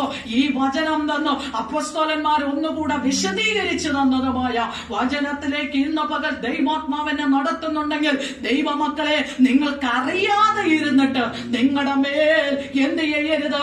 ക്രൗൺ ഓഫ് ബ്യൂട്ടി വീഴാതെ ഇരിക്കരുത്. കാരണം എനിക്ക് ഒരു കാര്യം വ്യക്തമായി അറിയാം. ഇതെല്ലാം നിങ്ങളെ വ്യക്തമായി പഠിപ്പിച്ചെടുക്കുന്നത് കൊണ്ട് എനിക്ക് ആ കാര്യത്തിൽ ഒരു കാര്യത്തിലും ദൈവം എന്നോട് ഒരു കുറ്റവും എന്നോട് ചോദിക്കത്തില്ല.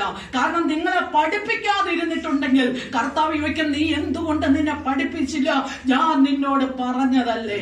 അത് വരാതിരിക്കാൻ, ദൈവം എന്നോട് തിരിച്ചത് ചോദിക്കാതിരിക്കാൻ ഇന്ന് പകൽ വ്യക്തമായി. സാധാരണ ദൈവിക ശുശ്രൂഷകൾ പലപ്പോഴും ദൈവാത്മാവ് എന്നെ കൈഡ് ചെയ്യുന്നത് പോലെ ചില ഞായറാഴ്ചകളിൽ ഫാസ്റ്റായിട്ട് ദൈവാത്മാവ് എന്നെ കൊണ്ടുപോകാറുണ്ട്. എന്നാൽ ഇന്ന് പകൽ ഞാൻ നിങ്ങളോട് പറയട്ടെ, ഇന്ന് പകൽ നാം സ്ലോ ആയിട്ടാണ് പോകുന്നത്. കാരണം ഈ വചനം നിങ്ങൾ പഠിച്ചേ മതിയാകുകയുള്ളൂ. അതുകൊണ്ട് പൗലോസ് പറയുകയാണ്, പുതിയ മനുഷ്യനെ നിങ്ങൾ എന്ത് ചെയ്യണം? ധരിക്കണം. ആത്മാവ് സംബന്ധമായി പുതുക്കം പ്രാപിച്ച പുതിയ മനുഷ്യനെ നിങ്ങൾ ധരിക്കുമ്പോഴാണ് നിങ്ങൾക്ക് എന്ത് സംഭവിക്കാൻ കഴിയുന്നത്? ക്രൗൺ ഓഫ് ബ്യൂട്ടി നിങ്ങളുടെ മേൽ വരുന്നത്. തന്നെയല്ല, പുതിയ വീഞ്ഞ് നിങ്ങളിലേക്ക് പകരപ്പെടുന്നത്. ഹല്ലേലൂയ. ನಮ್ಮ ಜೀವಿತದಲ್ಲಿ ನಾವು ಇವರು ಕರ್ತನಿಂದ ಹೊಂದಿಕೊಂಡದ್ದು ಮಾತ್ರ ಇಲ್ಲಿ ಬಂದು ಶೇರ್ ಮಾಡುತ್ತಿದ್ದಾರೆ. ಇವತ್ತು ದೇವರು ಕಲಿಸುವುದು, ನಮಗೆ ದೇವರು ಕೊಟ್ಟಿದ್ದ ಆ ಆಲೋಚನೆಯನ್ನ, ಸುಂದರವಾದ ಕಿರೀಟವನ್ನು ಯಾವ ರೀತಿಯಲ್ಲಿ ಹೊಂದಿಕೊಳ್ಳಬೇಕೆಂದು ಇವರು ಕರ್ತನು ಕಲಿಸಿದರನ್ನು ನಮಗೆ ಬಂದು ಶೇರ್ ಮಾಡ್ತಿದ್ದಾರೆ. ಅಥವಾ ಕರ್ತನು ಇವರೊಂದಿಗೆ ಕೇಳುತ್ತಾರೆ, ಇದನ್ನು ಯಾಕೆ ನೀವು ಶೇರ್ ಮಾಡಲಿಲ್ಲ. ಅದಕ್ಕಾಗಿ ಕರ್ತನು ಹೇಳುತ್ತಿದ್ದಾರೆ, ನಮ್ಮ ಜೀವಿತವನ್ನು ನಾವು ವಿಶುದ್ಧತೆಯಿಂದ, ನೀತಿಯಿಂದ ನಡೆದುಕೊಂಡರೆ ಮಾತ್ರ ಈ ವರ್ಷದ ಕೊನೆ ತನಕ ನಮಗೆ ಆ ಸುಂದರವಾದ ಕಿರೀಟವನ್ನು ಹೊಂದಿಕೊಂಡು ನಮಗೆ ಕರ್ತನ ಮುಂದೆ ನಿಲ್ಲಲು ಸಾಧ್ಯವೆಂದು ಇವರು ವಚನದಿಂದ ಹೇಳುತ್ತಿದ್ದಾರೆ. അവിടെ നിർത്തിയില്ല, പോകാം 12-ാം അധ്യായം അതിന്റെ 2-ാമത്തെ വാക്യത്തിലേക്ക്. റോമർ 12-ാം അധ്യായം, the book of Romans chapter 12 verse 2.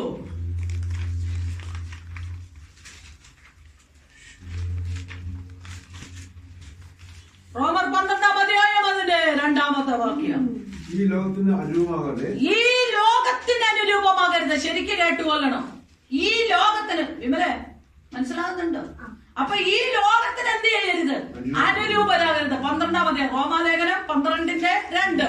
ഈ ലോകത്തിന് അനുരൂപരാകരുത്. അടുത്തത്, നന്മയും പ്രസാദവും പൂർണ്ണതയുമുള്ള, നന്മയും പ്രസാദവും.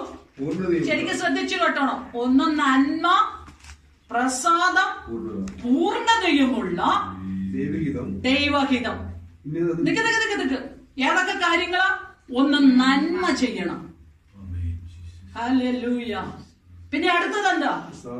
പ്രസാദമായിരിക്കണം. ആർക്ക് പ്രസാദമായിരിക്കണം? ദൈവത്തിന് പ്രസാദമായിരിക്കണം. ഒന്ന് നന്മ ചെയ്യണം, 2 ദൈവത്തിന് പ്രസാദമായിരിക്കണം. പിന്നെ പൂർണ്ണതയുള്ള ദൈവഹിതം എന്താണെന്ന് മനസ്സിലാക്കണം. അപ്പൊ പൂർണ്ണതയുള്ള ദൈവഹിതം എന്ന് പറയുമ്പോൾ നമ്മുടെ ജീവിതത്തിൽ ദൈവവുമായിട്ട് നമ്മുടെ വ്യക്തിപരമായ ജീവിതത്തിന്റെ എല്ലാ നടപ്പുകളും നോക്കിയിട്ട് ദൈവം പറയും, നിന്നെ നോക്കി ഞാനൊരു പൂർണ്ണത. കാരണം ഈ വാക്യം പറയുമ്പോൾ എനിക്ക് വെളിപ്പാടിലേക്കാ പോകാൻ ദൈവത്തിന്റെ ആത്മാവാണ്. പത്രോസ് യോഹന്നാനോട് പറഞ്ഞു, യോഹന്നാനെ, ഞാൻ സഭകൾക്കൊക്കെയുള്ള ദൂത് ഞാൻ നിനക്ക് തരികയാ. ശരിക്കും ശ്രദ്ധിച്ചു കേട്ടണം. ഓരോ സഭയ്ക്കും, അതായത് ഏഷ്യ മൈനറിലുള്ളതായ ആ സറൗണ്ടിങ്ങിൽ നിന്നതായ ആ ഓരോ സഭയ്ക്കും ദൈവം എന്ത് ചെയ്തെന്നറിയാമോ? ദൂതങ്ങ് കൊടുത്തേച്ചങ്ങളിൽ എഫെസോസ് സഭയോട് പറഞ്ഞ്, ഞാൻ നിന്നെ കുറിച്ച് ഒരു കുറവുണ്ട്. എന്താണെന്ന് അറിയാമോ? നിന്റെ ആദ്യ സ്നേഹം എന്ത് ചെയ്തു? മാറിപ്പോയി, വിട്ടു. ആദ്യമായ സ്നേഹം, ആദ്യത്തെ സ്നേഹം ഉണ്ടായിരുന്നു എന്നോട്. പക്ഷെ ഇപ്പൊ ഉണ്ടല്ലോ, നിന്റെ അടുത്തുകൂടെ പോലും ദൈവസ്നേഹം എന്താണെന്ന് കാണുന്നില്ല. പക്ഷെ അതിന്റെ മറുപടിയും കൊടുത്തു. എന്നാലേ നീ തിരിച്ചു വന്നില്ലെങ്കിൽ ഞാൻ എന്നാ ചെയ്യുമെന്നറിയാമോ? ഞാൻ എന്ത് ചെയ്യും? നിന്റെ നിലവിളക്ക് ഒന്ന് വായിച്ചേ, അതിന്റെ സ്ഥാനത്ത് നിന്ന് നീക്കും. ഇങ്ങനെ ഒരു പ്രശ്നമുണ്ട്. മടങ്ങി വന്നില്ലെങ്കിൽ, ഏത് ആദ്യ സ്നേഹത്തിലേക്ക് മടങ്ങി വന്നില്ലെങ്കിൽ, നിനക്ക് സ്വർഗത്തിലെ ദൈവത്തിന്റെ അടുക്കൽ നമുക്കൊക്കെ എന്തുണ്ട്? ഓരോ നിലവിളക്കൊക്കെ ഉണ്ട്. മനസ്സിലായോ? നമ്മൾ വെറുതെ ഇവിടെ ഇരുന്ന് സമയം കളയാനല്ല നമ്മൾ ഇവിടെ വന്നത്. ഹല്ലേലൂയ. നമ്മൾ ഇവിടെ എന്താണോ ചെയ്യുന്നത്? ഇത് മുഴുവൻ റെക്കോർഡിക്കലാണ്. ഇന്ന് നമുക്കറിയാലോ, ലോകം മുഴുവൻ ആരെങ്കിലും എന്താ പറയുന്നത്, എന്തെങ്കിലും ഒന്ന് ചെയ്ത കാര്യം ഇന്ന് മുഴുവൻ വൈറലായി സോഷ്യൽ മീഡിയയിൽ കൂടെ വരികയാണ്. കാരണം എന്താ? നമ്മൾ അറിയുന്നില്ല മറ്റുള്ളവർ എന്ത് ചെയ്യുന്നത്. മൊബൈലിൽ എടുക്കുന്നതും ക്ലിക്ക് ചെയ്യുന്നതും എന്ത് ചെയ്യുന്നു? സോഷ്യൽ മീഡിയയിൽ ഇടുന്നതും ഒന്നും കാണുന്നില്ല. ഇതങ്ങ് വൈറലായി ലോകം മുഴുവൻ അങ്ങ് നാറ്റിച്ച് കയ്യിൽ തരുമ്പോഴാണ്, അയ്യോ ഇതിങ്ങനെ ഒരു സംഭവം ഉണ്ടായല്ലോ. അതുപോലെ ഇന്ന് ഭൂമിയിൽ മനുഷ്യൻ ആ ടെക്നോളജി കണ്ടുപിടിച്ചെങ്കിൽ സ്വർഗത്തിലെ ദൈവം എന്നേ ടെക്നോളജി കണ്ടുപിടിച്ചു. കാരണം ഇവിടെ ചെയ്യുന്നത് ഒരു സ്നേഹം കുറഞ്ഞു പോയെന്നാണ് പ്രശ്നം വന്നത്. ആദ്യം ഉണ്ടായിരുന്ന ദൈവത്തോടുള്ള ആദ്യത്തെ സ്നേഹം കുറഞ്ഞു പോയെന്നാ ദൈവം എന്ത് ചെയ്യുന്നത്? ഒരു കുറവായിട്ട് പറയുന്നത്. അങ്ങനെയാണെങ്കിൽ നമ്മളെയൊക്കെ നോക്കുമ്പോ എത്ര കുറവുകൾ എടുത്തു പറയാനുണ്ട് ദൈവത്തിന്? ആണോ? സ്വർഗത്തിൽ മൗനതയുണ്ടായി എന്ന് പറഞ്ഞ പോലെ നിങ്ങൾ ആരും ഒരു സ്തോത്രം പറയുന്നില്ലല്ലോ. എത്ര കുറവുണ്ടാവും, എത്ര കുറവ്. ആദ്യ സ്നേഹം നഷ്ടപ്പെട്ടു പോയി. ഇന്ന് പല ദൈവമക്കളും ഉണ്ടല്ലോ, പുറത്ത് വെച്ച് കണ്ട കണ്ടില്ലാപെട്ടു പോകും. കാരണം എന്തുകൊണ്ടെന്നറിയാമോ? ആ സഹോദര സ്നേഹം, ആ ദൈവമക്കളോടുള്ള സ്നേഹമില്ലാതെയായി പോയി. നീ ദൈവമക്കളുടെ വീട്ടിൽ ചെന്നാലോ അവിടെ നിന്നും അവർ മുങ്ങിയിരിക്കും. കാരണം എന്താണെന്നറിയാവോ? ആ ദൈവസ്നേഹം നഷ്ടപ്പെട്ടു പോയി. സാധാരണക്കാരെ പോലെ മറ്റുള്ളവരെ കാണാൻ ശ്രമിക്കുകയാണ്. സാധാരണക്കാരെ. കാരണം എന്താണെന്നറിയാമോ? അകത്ത് ഈ ദൈവസ്നേഹമില്ലാതെയായി പോയി. അതിനാണ് ദൈവം പറഞ്ഞത്, നിന്റെ ആദ്യ സ്നേഹം ഉണ്ടല്ലോ, എന്നോടുള്ള ആദ്യ സ്നേഹം. യോഹന്നാന്റെ സുവിശേഷത്തിലും യോഹന്നാൻ എഴുതുമ്പോഴൊക്കെ യോഹന്നാൻ ഭയങ്കര സ്നേഹത്തിന്റെ ആൾക്കാരാ. എല്ലാ ദൈവമക്കളെയും കയറി യോഹന്നാൻ വിളിക്കുന്ന ഒരു വിളിയുണ്ട്, എന്റെ കുഞ്ഞുങ്ങളെ. നിങ്ങൾക്ക് ഇതൊക്കെ പറയാൻ മനസ്സിലാവുന്നുണ്ടോ? ഇതൊക്കെ ട്രാൻസ്ലേറ്റ് ചെയ്യാതെ തന്നെ നിങ്ങൾക്ക് മനസ്സിലാവുന്നുണ്ടെന്ന് ഞാൻ ചിന്തിക്കുക. എന്റെ കുഞ്ഞുങ്ങളെ. യോഹന്നാൻ എല്ലായിടത്തും അങ്ങനെയാ ദൈവമക്കളെ കയറി വിളിച്ചത്, എന്റെ കുഞ്ഞുങ്ങളെ കാൺമീൻ. ദൈവമക്കൾ എന്ന് വിളിക്കപ്പെടുവാൻ നിങ്ങൾക്ക് എത്ര വലിയ സ്നേഹമാ തന്നിരിക്കുന്നത്. ദൈവമക്കൾ എന്ന് വിളിക്കപ്പെടുവാൻ ദൈവം എത്ര വലിയ സ്നേഹമാണ് തന്നിരിക്കുന്നത്. അപ്പൊ ആ സ്നേഹം നഷ്ടപ്പെട്ടു പോയി. സ്നേഹം നഷ്ടപ്പെട്ടു പോയപ്പോ ദൈവത്തിന്റെ കണ്ണിൽ ഇത് കിടക്കുകയാണ്. മനുഷ്യനോ സാരമില്ല, നമ്മുടെ ആൾക്കാരൊക്കെയല്ലേ, നമ്മുടെ ജോനാഥൻ ബ്രദറല്ലേ, ഓ ഒരു ദിവസം കണ്ട് മൈൻഡ് ചെയ്തില്ലെങ്കിൽ ഓ നമുക്കിപ്പോ എന്താ, ഒരു കുഴപ്പമില്ല. മരിദാസ് അല്ലേ, ഓ ഒരു കുഴപ്പമില്ല. ജോഷി ബ്രദറല്ലേ, ഓ 2 ദിവസം കണ്ട് മൈൻഡ് ചെയ്തില്ലെങ്കിൽ ഒരു കുഴപ്പമില്ല, നമ്മുടെ ജോഷി ബ്രദറല്ലേ. പിന്നെ അടുത്തതല്ല നമ്മുടെ രൂത്തമ്മേലെ, രൂത്തമ്മനെ എപ്പോ കണ്ടാലും കണ്ടു കഴിഞ്ഞാൽ വിടൂല, വർത്താനം പറഞ്ഞിട്ടേ പോകുള്ളൂ. രേവതി സിസ്റ്റർ ആണെങ്കിൽ ആഴ്ചയിൽ ഒരു 6 പ്രാവശ്യമെങ്കിലും ഒരാഴ്ചയിൽ എന്നെ വിളിച്ചിട്ട്, സിസ്റ്ററെ നിങ്ങൾ എന്താണ് കഴിച്ചത്, എന്താണ് കറി വെച്ചത്, എന്താണ് കീഴാണെന്ന് രേവതി സിസ്റ്റർ ചോദിക്കും. ഹല്ലേലൂയ. സ്നേഹമുള്ളത് കൊണ്ട് ദൈവത്തിന് സ്തോത്രം. അങ്ങനെ ഓരോരുത്തരും ചോദിക്കും. ജ്യോതി ഇതുവരെ അവിടെ വന്നിട്ട് വന്നിട്ട് ഇതുവരെയും എന്നെ ഒരു ഫോൺ ചെയ്തിട്ടില്ല. Praise the Lord. ഹല്ലേലൂയ.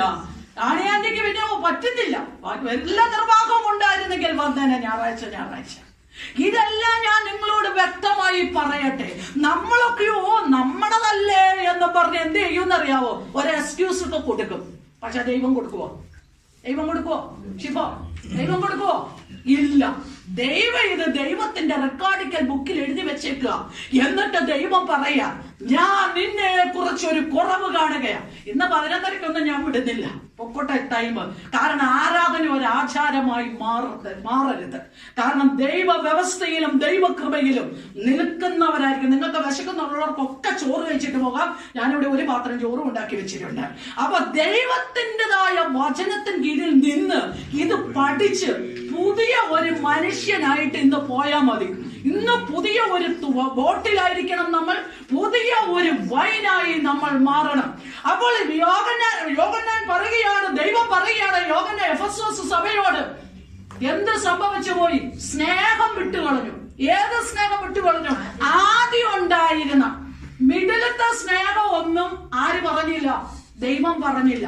ഇപ്പോഴത്തെ സ്നേഹവും ആര് പറഞ്ഞില്ല? ദൈവം പറഞ്ഞില്ല. ആദ്യത്തെ സ്നേഹത്തെ കൊണ്ട് പിടിച്ചു ദൈവം. മനസ്സിലാകുന്നുണ്ടോ നിങ്ങൾക്ക്? ആദ്യത്തെ സ്നേഹം വെറുതെ എന്നാണോ തോന്നുന്നത്? പറഞ്ഞോളൂ. എവിടെ നിന്ന് തുടങ്ങുന്നതൊക്കെ അറിയില്ല. ದೇವರ ಸನ್ನಿಧಿಯಲ್ಲಿ ನಾವು ಹೊಸತನ್ನು ಕಂಡುಕೊಳ್ಳಬೇಕಾಗಿದೆ. ಆ ದೇವರ ಸನ್ನಿಧಿಯಲ್ಲಿ ನಾವು ವಿಶುದ್ಧತೆಯಲ್ಲಿ ನಡೆಯುವಾಗ ನಮ್ಮ ಜೀವಿತದಲ್ಲಿ ವಿವೇಕಪೂರ್ವವಾಗಿ ನಮಗೆ ಬೇರೆಯವರಿಗೆ ಗುಣ ಮಾಡುತ್ತಾ ದೇವರ ಸನ್ನಿಧಿಯಲ್ಲಿ ವಿಶುದ್ಧತೆಯಲ್ಲಿ ನಾವು ನಡೆಯುವಾಗ ಮಾತ್ರ ನಮಗೆ ಇದೆಲ್ಲ ನಡೆಯೋಕ್ಕಾಗಲ್ಲ. ಅದೇ ರೀತಿಯಲ್ಲಿ ಪೌಲನು ಹೇಳುತ್ತಾನೆ, ಸಭೆಯಲ್ಲಿ ಆದಿ ಸ್ನೇಹವನ್ನು ನಷ್ಟವಾಗಿ ಹೋಗಿದೆ. ಅದಕ್ಕಿಂತ ದೇವರ ಸನ್ನಿಧಿಯಲ್ಲಿ ನಾವು ಎಲ್ಲರೂ ದೀಪಗಳಾಗಿದ್ದೇವೆ. ಆ ದೀಪಗಳನ್ನು ದೇವರು ಆ ಸ್ವರ್ಗದಿಂದ ಬದಲಾಯಿಸುತ್ತಾರೆ. ನಾವು ಇದನ್ನೆಲ್ಲ ಚಿಕ್ಕ ವಿಷಯ ಅಂತ ಹೇಳಿ ಬಿಟ್ಟರು ಅದರೆಲ್ಲ ದೇವರದೆಲ್ಲ ಪ್ರಾಮುಖ್ಯತೆಯನ್ನು ಹೊಂದಿ ನೋಡುತ್ತಿದ್ದಾರೆ. ಅದಕ್ಕಾಗಿ ನಾವು ದೇವರ ಸನ್ನಿಧಿಯಲ್ಲಿ ವಿಶುದ್ಧತೆಯಿಂದ ಮುಂದೆ ನಡೆಯಬೇಕೆಂದು ಕರ್ತನ ವಚನ ಹೇಳುತ್ತಾರೆ. ഞാൻ പറയുന്ന മലയാളം നിങ്ങൾക്ക് എല്ലാവർക്കും മനസ്സിലാകുന്നുണ്ടോ? റാണിയാന്റി അർത്ഥമാകുന്നുണ്ടോ? കുറച്ചൊക്കെ നാളെ മനസ്സിലാകുന്നുണ്ട്. ഓക്കെ, ആകാത്തതൊന്ന് പറഞ്ഞേക്കാം. അപ്പൊ ഇവിടെ പറയുകയാണ്, ആദ്യ സ്നേഹം കുറഞ്ഞു പോയി. എന്നിട്ട് നിർത്തിയില്ല. എന്നിട്ട് പറയുകയാണ്, നീ ഏതിലാണ് വീണതെന്ന് ഓർത്ത് എന്ത് ചെയ്തോണം? മാനസാന്തരപ്പെട്ടോണം.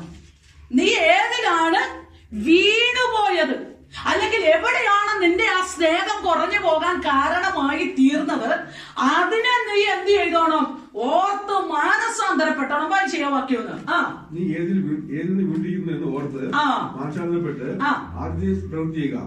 അല്ല ഞാൻ വരികയും നീ മാനസാന്തരപ്പെടാൻ ഞാൻ നിന്റെ നിലവിളക്ക് അതിന്റെ നിലയിൽ നീക്കുകയും ചെയ്യും. എന്നിട്ട് പറഞ്ഞു, നീ ഏത് മാനസാന്തരപ്പെട്ടോളം. എന്നിട്ടൊരു വാണിംഗ്, അല്ല ഞാൻ, ഒരു വാണിംഗ് ആണ്. Praise the Lord. എന്താ? അല്ല ഞാൻ. എന്ത് സംഭവിക്കും? ഞാൻ വരും.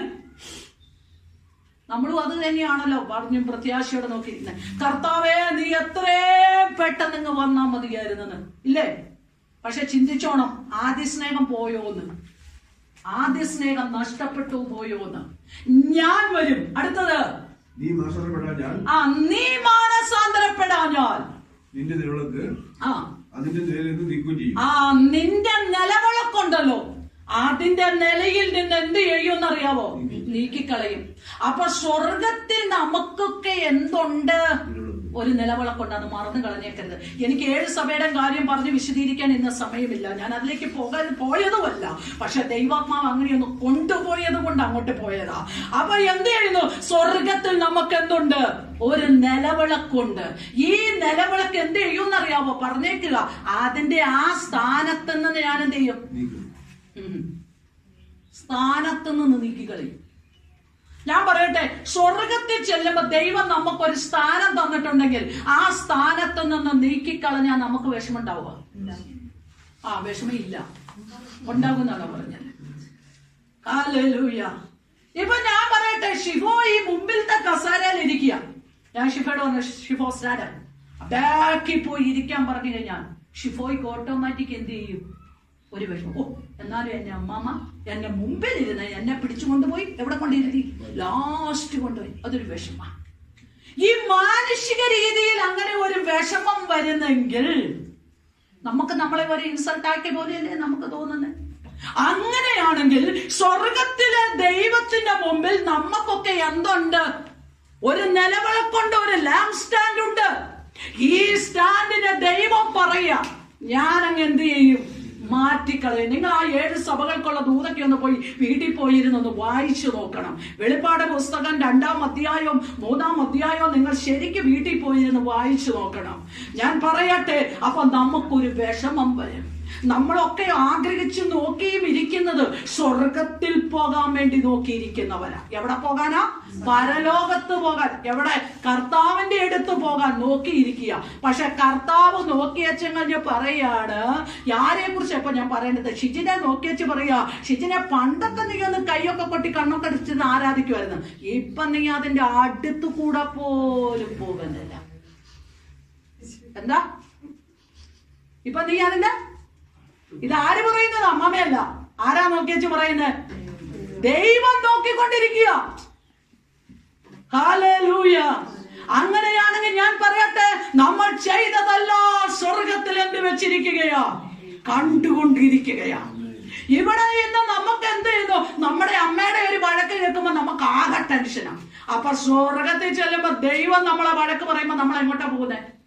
ഇന്ന് അമ്മമാരുടെ പേരൻസിന്റെ ഒരു വഴക്ക് കേൾക്കുമ്പോ പറയും, മക്കൾ പറയും, എന്ന് നമുക്ക് ഇവിടം വിട്ട് നമുക്കങ്ങ് പോകാം. സ്വർഗത്തിൽ ചെല്ലുമ്പോ ദൈവത്തിന്റെ വഴക്ക് കേൾക്കുമ്പോ നീ എങ്ങോട്ട് പോകും? നരകത്തിൽ പോകുമോ? പറ. ഹല്ലേലൂയ. ഇന്ന് പകൽ ഞാൻ പറയട്ടെ, നമ്മുടെ അകം എന്തായിരിക്കണം? ഒരു വിശുദ്ധി ഉണ്ടായിരിക്കണം.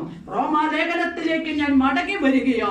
അവിടെ പറയുന്നു, നന്മയുണ്ടാകണം, ദൈവപ്രസാദം ഉണ്ടായിരിക്കണം, പൂർണ്ണതയുമുള്ളതായ ദൈവഹിതം തിരിച്ചറിയുന്നതായിരിക്കണം. ഇത് മാത്രം പറയാം. ഇപ്പൊ ഈ പറഞ്ഞത് റോമാലേഖനത്തിൽ പറയുന്നു, ನಾವು ದೇವರ ಚಿತ್ತವನ್ನು ತಿಳಿದು ಉತ್ತಮರಾಗಿ ನಡೆದುಕೊಂಡು ಮೆಚ್ಚುಗೆಯಿಂದಲೂ ದೋಷವಿಲ್ಲದೆ ನಾವು ನಮ್ಮ ಜೀವಿತವನ್ನು ನಡೆಸಿಕೊಳ್ಳಬೇಕಾಗಿದೆ. ഹല്ലേലൂയ. അപ്പൊ നമ്മുടെ ജീവിതത്തെ എന്ത് ചെയ്തുകൊള്ളണം? നമ്മൾ മനസ്സിലാക്കി പോയിക്കൊള്ളണം. നമ്മുടെ ജീവനವನ್ನು ನಾವು ತಿಳಿದುಕೊಂಡು ಮುಂದೆ ನಡೆಯಬೇಕು. നമ്മൾ എങ്ങനെ നടന്നെച്ച് കളഞ്ഞ് ദൈവമേ എന്നെ അനുഗ്രഹിക്കണമേ എന്ന് പറഞ്ഞാൽ ദൈവം പറയും, നീ എങ്ങനെ നടന്നെച്ച് നിന്നെ അനുഗ്രഹിക്കാൻ വേണ്ടി ഇരിക്കുന്നവനല്ല ഞാന്. ഉടനെ എന്ത് ചെയ്യുമെന്നറിയാവോ? ദൈവം പറയും, അത് ചിലപ്പോ നിന്റെ പാസ്റ്ററും ഭാര്യയും ഒക്കെ ചിലപ്പോ നിന്നെ സഹായിച്ചെന്ന് വരും. പക്ഷെ എന്നെ അതിന് സഹായിക്കാൻ ശരിയാണോ? ശരിയാണോ? ശരിയാ. എന്നെ അതിന് സഹായിക്കാൻ എന്ത് ചെയ്യത്തില്ല? എന്നെ കിട്ടത്തില്ല. കാരണം എനിക്കൊരു റൂട്ടുണ്ട്, എനിക്കൊരു വ്യവസ്ഥയുണ്ട്. ഹല്ലേലൂയ. എങ്കിൽ മാത്രമേ എന്ത് ചെയ്യത്തുള്ളൂ? ഞാൻ നിന്നെ അനുഗ്രഹിക്കത്തുള്ളൂ. ഇത്രയും വിശദമായി നിങ്ങളെ പഠിപ്പിച്ചിട്ട് നിങ്ങൾ ഇനിയും നന്നാകുന്നില്ലെങ്കിലുണ്ടല്ലോ, ദൈവം നിങ്ങളോട് ഈ വാക്കുകളൊക്കെ ഇട്ട് കണക്കിട്ട് പിടിച്ച് ചോദിക്കാൻ വേണ്ടിയിരിക്കുക. ഹല്ലേലൂയ. ഈ പറയുന്ന ഞാനും നിങ്ങളും ഒരുമിച്ച് നന്നായി പോയിക്കൊള്ളണം. അല്ലെങ്കിൽ ഈ വാക്കുകൾ നിമിത്തം തന്നെ ദൈവം എന്ത് ചെയ്യും? നമ്മളെയൊക്കെ എവിടെ കൊണ്ടുവരും? ദൈവത്തിന്റെ മുമ്പിൽ കൊണ്ടുവരും. ഈ വാക്കുകൾ തന്നെ എടുക്കും ദൈവം. എന്നിട്ട് പറയും, ഈ വാക്കുകൾ അന്ന് പറഞ്ഞു തന്നില്ലേ? പറയാനിട്ടും അറിയാനിട്ടും മനസ്സിലാകാനിട്ടും അല്ലായിരുന്നല്ലോ. ഈ വാക്കുകളൊക്കെ അന്ന് കർത്താവ് എന്ത് ചെയ്യും? ഇതൊക്കെ അങ്ങ് എടുക്കുക ഈ വാക്കുകൾ. Praise the Lord. കാരണം അഭിഷിക്തരുടെ വാക്കുകൾക്കൊക്കെ വലിയ വിലയാ കർത്താവ് കൽപ്പിക്കുന്നത്. അതുകൊണ്ടാ വചനം പറയുന്നത് നമ്മുടെ വാക്കുകൾ എങ്ങനെയുള്ളതാന്നാ പറയുന്നത്? അത് ജീവനുള്ളതാന്നാ പറയുന്നത്. നമ്മൾ നെഗറ്റീവ് പറഞ്ഞാൽ അത് മരണമായും, നമ്മൾ പോസിറ്റീവ് പറഞ്ഞാൽ അത് ജീവനായും നിൽക്കുമെന്നാണ് സദൃശ്യവാക്യം തൊട്ടിങ്ങോട്ട് പഠിക്കുമ്പോൾ നമുക്ക് കാണുവാനായിട്ട് സാധിക്കുന്നത്. അതുകൊണ്ട് ഞാൻ പറയട്ടെ പ്രിയമുള്ളവരെ, നമ്മുടെ ജീവിതം ക്ലിയർ ആക്കി കൊണ്ടുപോയിക്കൊള്ളണം. കാരണം ദൈവസഭ എല്ലാ വിധത്തിലും ദൈവം നോക്കുമ്പോൾ വിശുദ്ധിയുള്ള പാത്രങ്ങളായി, വിശുദ്ധിയുള്ള വീഞ്ഞാക്കി ദൈവത്തിന്റെ മുമ്പിൽ കാണപ്പെടണമെന്ന് ദൈവം ആഗ്രഹിക്കുകയാണ്. ನಮ್ಮ ಜೀವಿತದಲ್ಲಿ ನಮಗೆ ಬೇಕಾದ ರೀತಿಯಲ್ಲಿ ನಾವು ನಡೆದು ದೇವರೇ ನನ್ನನ್ನು ಅನುಗ್ರಹಿಸು ಎಂದು ಕೇಳಿದರೆ ದೇವರು ಅನುಗ್ರಹಿಸುತ್ತಿಲ್ಲ. ಅದು ಬೇಕಾದ್ರೆ ನಮಗೆ ಬೇರೆ ಎಲ್ಲ ಕಡೆಯಿಂದ ಸಹಾಯ ಬರುವುದು ಅದಲ್ಲ. ಆದರೆ ದೇವರು ನಮ್ಮನ್ನು ಅನುಗ್ರಹಿಸಬೇಕಾದರೆ ನಾವು ದೇವರ ದಾರಿಯಲ್ಲಿ, ದೇವರ ವ್ಯವಸ್ಥೆಯಲ್ಲಿ ನಿಂತರೆ ಮಾತ್ರ ನಾವು ದೇವರ ಕೈಯಿಂದ ಅನುಗ್ರಹವನ್ನು ಹೊಂದಿಕೊಳ್ಳಲು ಸಾಧ್ಯ. ಮತ್ತು ಇನ್ನೊಂದು ವಿಷಯವನ್ನು ದೇವರು ಹೇಳುತ್ತಾರೆ, ನಾವು ಇಷ್ಟೆಲ್ಲ ವಚನವನ್ನು ಕೇಳಿ ನಾವು ಇನ್ನೂ ಹಳೆಯ ಮನುಷ್ಯನಾಗಿ ನಾವು ಜೀವಿಸಿದರೆ ನಮ್ಮ ಜೀವಿತದಲ್ಲಿ ಯಾವುದೇ ಬದಲಾವಣೆ ಉಂಟಾಗದಿದ್ದರೆ ಕರ್ತನು ನಮ್ಮನ್ನು ಜಡ್ಜ್ಮೆಂಟ್ ಅಲ್ಲಿ ಕೇಳುವ ಒಂದು ದಿನವಿದೆ. ಆ ಸಮಯದಲ್ಲಿ ನಮಗೆ ಅದಕ್ಕೆ ಉತ್ತರ ಕೊಡಬೇಕಾಗಿದೆ ಮತ್ತು ನಾವು ಯಾವುದಕ್ಕಿಂತ ನಾವು ನಾಶವಾಗಿ ನರಕಕ್ಕೆ ಹೋಗಬೇಕು ಎಂದು ನಾವು ದೇವರ ವಚನ ನಾವು ತಿಳಿದುಕೊಳ್ಳಬೇಕಾಗಿದೆ. വിശുദ്ധിയും നിർമ്മലതയും ദൈവകൃപയും ഏറ്റെടുക്കുന്ന ദൈവമക്കളോട് ദൈവം പറയുകയാണ്, ഈ വർഷം നമ്മൾ പുതിയതായി ഇന്ന് പകൽ മാറിയാൽ ഇതിന്റെ അകത്തൊരു വലിയ ദൈവപ്രവൃത്തി നടക്കാൻ. അപ്പസ്തോല പ്രവൃത്തി 2-ാം അധ്യായം 2-ാമത്തെ വാക്യം. അപ്പസ്തോല പ്രവൃത്തി, അപ്പസ്തോല നടപടികൾ, acts of the apostle chapter 2 verse 2.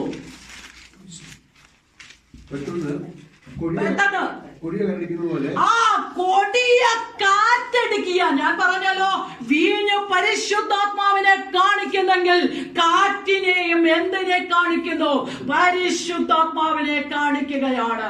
ഞാൻ പറയട്ടെ, നീതിയിൽ നിന്ന്, സത്യത്തിൽ നിന്ന്, ദൈവമക്കളുടെ ജീവിതത്തിൽ, വിശുദ്ധിയിൽ നിന്ന് ദൈവമക്കളുടെ ജീവിതത്തിൽ ദൈവത്തിന്റെ ആത്മാവ് പുതിയ വീഞ്ഞിനെ പകരുന്നത് പോലെ തന്നെ വചനം പറയുന്നു, ഒരു കൊടിയ കാറ്റ് ഞാൻ അടിപ്പിക്കുകയാണ്.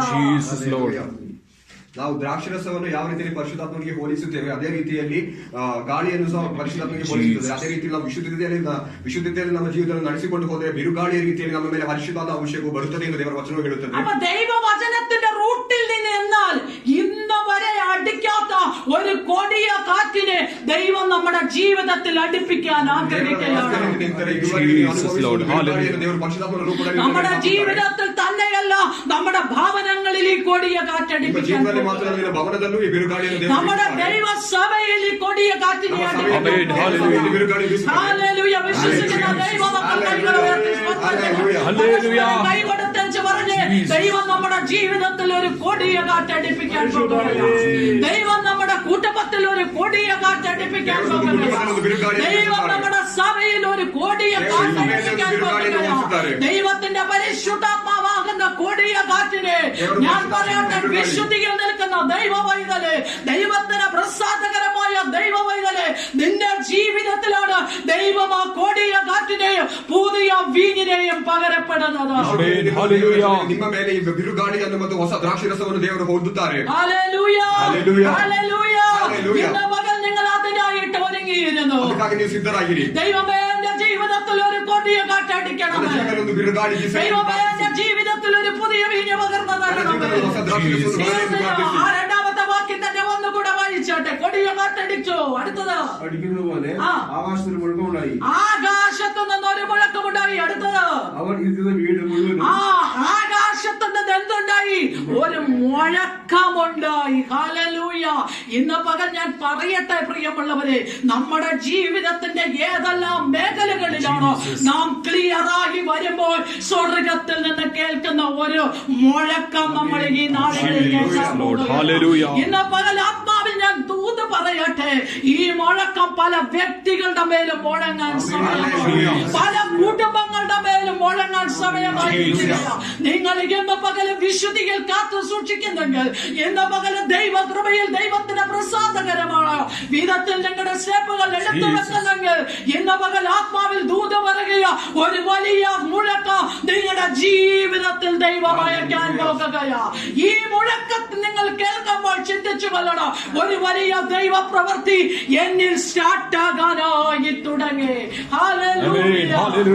ನಮ್ಮ ಜೀವಿತದಲ್ಲಿ ನಾವು ವಿಶುದ್ಧತೆಯಿಂದ ನಡೆಯುವಾಗ, ನಮ್ಮ ಜೀವಿತದಲ್ಲಿ ದೇವರ ವ್ಯವಸ್ಥೆಯಲ್ಲಿ ನಾವು ನಡೆಯುವಾಗ, ನಾವು ಬಿರುಗಾಳಿಯನ್ನು ಹೊಂದು ಅದೇ ಸಮಯದಿಂದ ಆಕಾಶದಿಂದ ಒಂದು ದೊಡ್ಡ ಶಬ್ದವನ್ನು ನಾವು ಕೇಳುತ್ತೇವೆ.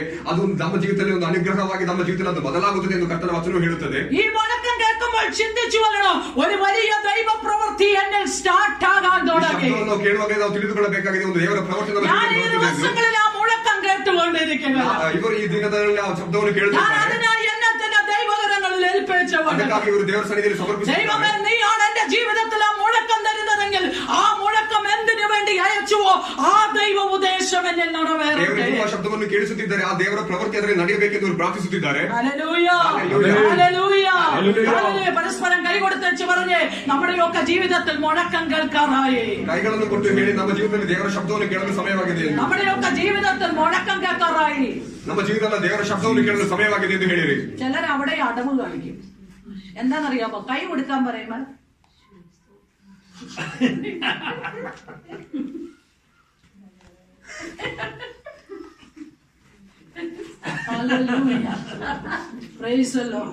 ഞാൻ പറയട്ടെ, ഈ അടവും കാര്യങ്ങളെല്ലാം സ്വർഗത്തിലും കണ്ടുവച്ചോണ്ടിരിക്കുകയാണ്.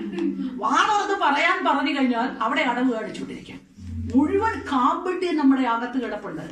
ഈ കപടഭക്തിയും കൊണ്ടൊന്നും പോയി കഴിഞ്ഞാൽ സ്വർഗത്തിൽ നിന്ന് ഒന്നും കിട്ടത്തില്ല. Praise the Lord. ദൈവത്തിന് സ്തോത്രം. യഥാർത്ഥമായ ഒരു മുഴക്കം നമ്മുടെ അകത്ത് കേൾക്കണമെങ്കിലുണ്ടല്ലോ, അതിനനുസരിച്ച് ദൈവപ്രസാദത്തിനൊത്തവണ്ണം എടുത്തു കൊടുക്കണം. ഹല്ലേലൂയ. ചിലരുണ്ട് കൈ കൊടുത്ത് എന്നാലും കാര്യം പറയാല. ഹല്ലേലൂയ.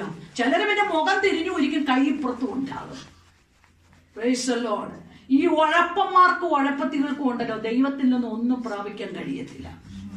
Praise the Lord. ഇതൊക്കെ കെയർലെസ് ആയി ഏറ്റെടുക്കുന്നെങ്കിലുണ്ടല്ലോ, ഇതൊന്നും വെറുതെ സമയം വെറുതെ കളയുക നിങ്ങൾ. ദൈവത്തിന് സ്തോത്രം. പറയട്ടെ, വലിയ മുഴക്കമുണ്ടായി. അടുത്തത്, അവർ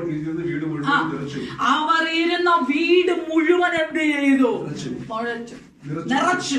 പ്രൈസ് ദി ലോർഡ്. ഈ മുഴക്കം എന്തിനെ കാണിക്കുന്നു? പരിശുദ്ധാത്മാവിന്റെ മുഴക്കത്തെ കാണിക്കുന്നു. ഹല്ലേലൂയ. സ്വർഗത്തിലെ ദൈവമുണ്ടല്ലോ, ഇതൊക്കെ കണക്കിട്ട് വെച്ചിരിക്കുകയാ. ആരുടെ മേൽ മുഴക്കം കൊടുക്കണം, ആരുടെ മേൽ കൊടിയ കാറ്റടിപ്പിക്കണം, ആരുടെ മേൽ അഗ്നി ജ്വാലയുടെ നാവുകൾ വീഴണം എന്നുള്ളത് ദൈവം നോക്കിക്കൊണ്ടിരിക്കുക. ദൈവം ആഗ്രഹിക്കുന്ന നീതിയും, ദൈവം ആഗ്രഹിക്കുന്ന വിശുദ്ധിയും, ദൈവം ആഗ്രഹിക്കുന്ന ദൈവിക പ്രസാദവും ആരുടെ മേലുണ്ടോ അവരെയാണ് ദൈവം നിറയ്ക്കുവാനായിട്ട് ആഗ്രഹിക്കുന്നത്.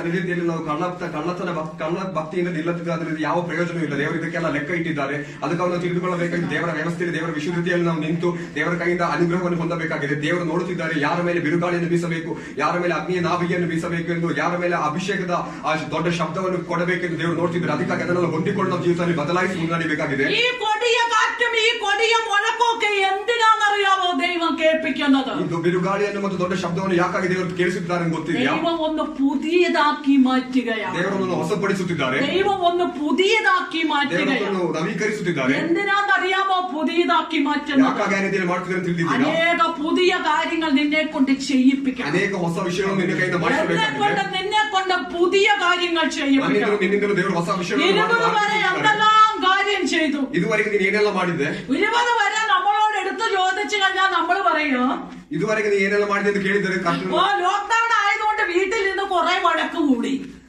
ಲಾಕ್ಡೌನ್ ಆಗಿದ್ದರೆ ಮನೆಯಲ್ಲಿ ಕೂತು ಜಗಳ ಮಾಡಿದೆ ಅಂತ ಹೇಳಬಹುದು. വീട്ടിൽ മര്യാദയ്ക്ക് ഭക്ഷണം ഉണ്ടാകാത്തതിന് ഭാര്യയും ഭർത്താവിനെ അങ്ങോട്ടും ഇങ്ങോട്ടും പഴി ചാരി കുറ്റം പറഞ്ഞു. ಭಕ್ಷಣ ಮರ್ಯಾದೆಯಲ್ಲಿ ಮಾಡದಿದ್ದರೆ ಆಚೆ ಈಚೆ ಗಂಡ ಹೆಂಡತಿ ಜಗಳ ಉಂಟಾಡುತ್ತದೆ. എല്ലാ മേഖലകളിലും പ്രശ്നങ്ങൾ മാത്രമായി. ಅಲ್ಲಿ ಎಲ್ಲ ರೀತಿಯಲ್ಲೂ ತೊಂದರೆಗಳು ಮಾತ್ರ ಆಗಿದೆ. എന്നാൽ കർത്താവ് പറയാ, 20 വിട്ടല്ലോ, അത് പാസ് ദേവേ. എന്നാൽ 21ലേക്ക് പ്രവേശിക്കുന്നതായ ദൈവജനത്തോട് പറയുകയാണ്, ദൈവം നിങ്ങൾക്ക് വേണ്ടി പുതിയത് ചെയ്യാൻ പോകുന്നു. 41 ದೇವರು ಮಾಡಲು 41:15 വരുമ്പോൾ, യെശയ്യാപ്രവചനം 41:15 വാക്യത്തിൽ വരുമ്പോൾ, യെശയ്യാപ്രവചനം 41:50 ഇതാ ഞാൻ നിന്നെ മതി നിർത്ത്. ഇതാ ഞാൻ നിന്നെ എന്താക്കി മാറ്റാൻ പോവാ? പുതിയതാക്കി മാറ്റാൻ പോകുകയാണ്. ഞാൻ നിന്നെ എന്താക്കി മാറ്റാൻ പോവാ? പുതിയതാക്കി മാറ്റാൻ പോകുകയാ. പുതിയതാക്കി. നിങ്ങൾ വിചാരിക്കാൻ പോലെ പുതിയ സാരി ഉടുക്കുന്നതായിരിക്കുമെന്ന്. ഈ സാരി എനിക്ക് ദേവസിസ്റ്റർ മേടിച്ചു തന്നതാ, പുതിയ സാരിയാണ്. Praise the Lord. പറയട്ടെ, എനിക്ക് തന്നെ ഒരു ആഗ്രഹം ഉണ്ടായിരുന്നു. ഫസ്റ്റ് 2021 ഫസ്റ്റ് ഞായറാഴ്ച തന്നെ ഒരു പുതിയത് ഇടണമെന്ന്. അപ്പൊ ദൈവം എന്ത് ചെയ്തു? ഞാൻ അദ്ദേഹത്തോട് പറഞ്ഞിട്ടില്ല, അദ്ദേഹം തന്നെ എന്ത് ചെയ്തു? മേടിച്ചു കൊണ്ടുവന്ന് എന്നെ ഇവിടെ ഇടിച്ച് നിർത്തിയിരിക്കുക. അങ്ങനെയാണെങ്കിൽ കർത്താവ് പറയുക, ഈ 21 ഞാൻ നിങ്ങളെ എന്ത് ചെയ്യുകയാ? പുതിയതാക്കി അങ്ങ് മാറ്റും. ഞാൻ നിങ്ങളെ എന്താക്കും? പുതിയതാക്കി മാറ്റും. Hallelujah, hallelujah. ഞാൻ നിങ്ങളെ പുതിയതാക്കി മാറ്റും. Praise the Lord. ഇനി നമ്മൾ എങ്ങനെയുള്ളവരല്ല, പഴയതല്ല. ഈ 21 ഞാൻ എന്ത് ചെയ്യുക? ദൈവം പറയുക, ഞാൻ നിന്നെ എന്ത് ചെയ്യും? പുതിയതാക്കി മാറ്റും. ഹല്ലേലൂയ. നമ്മളെ 20 ആൾക്കാരാകരുത്.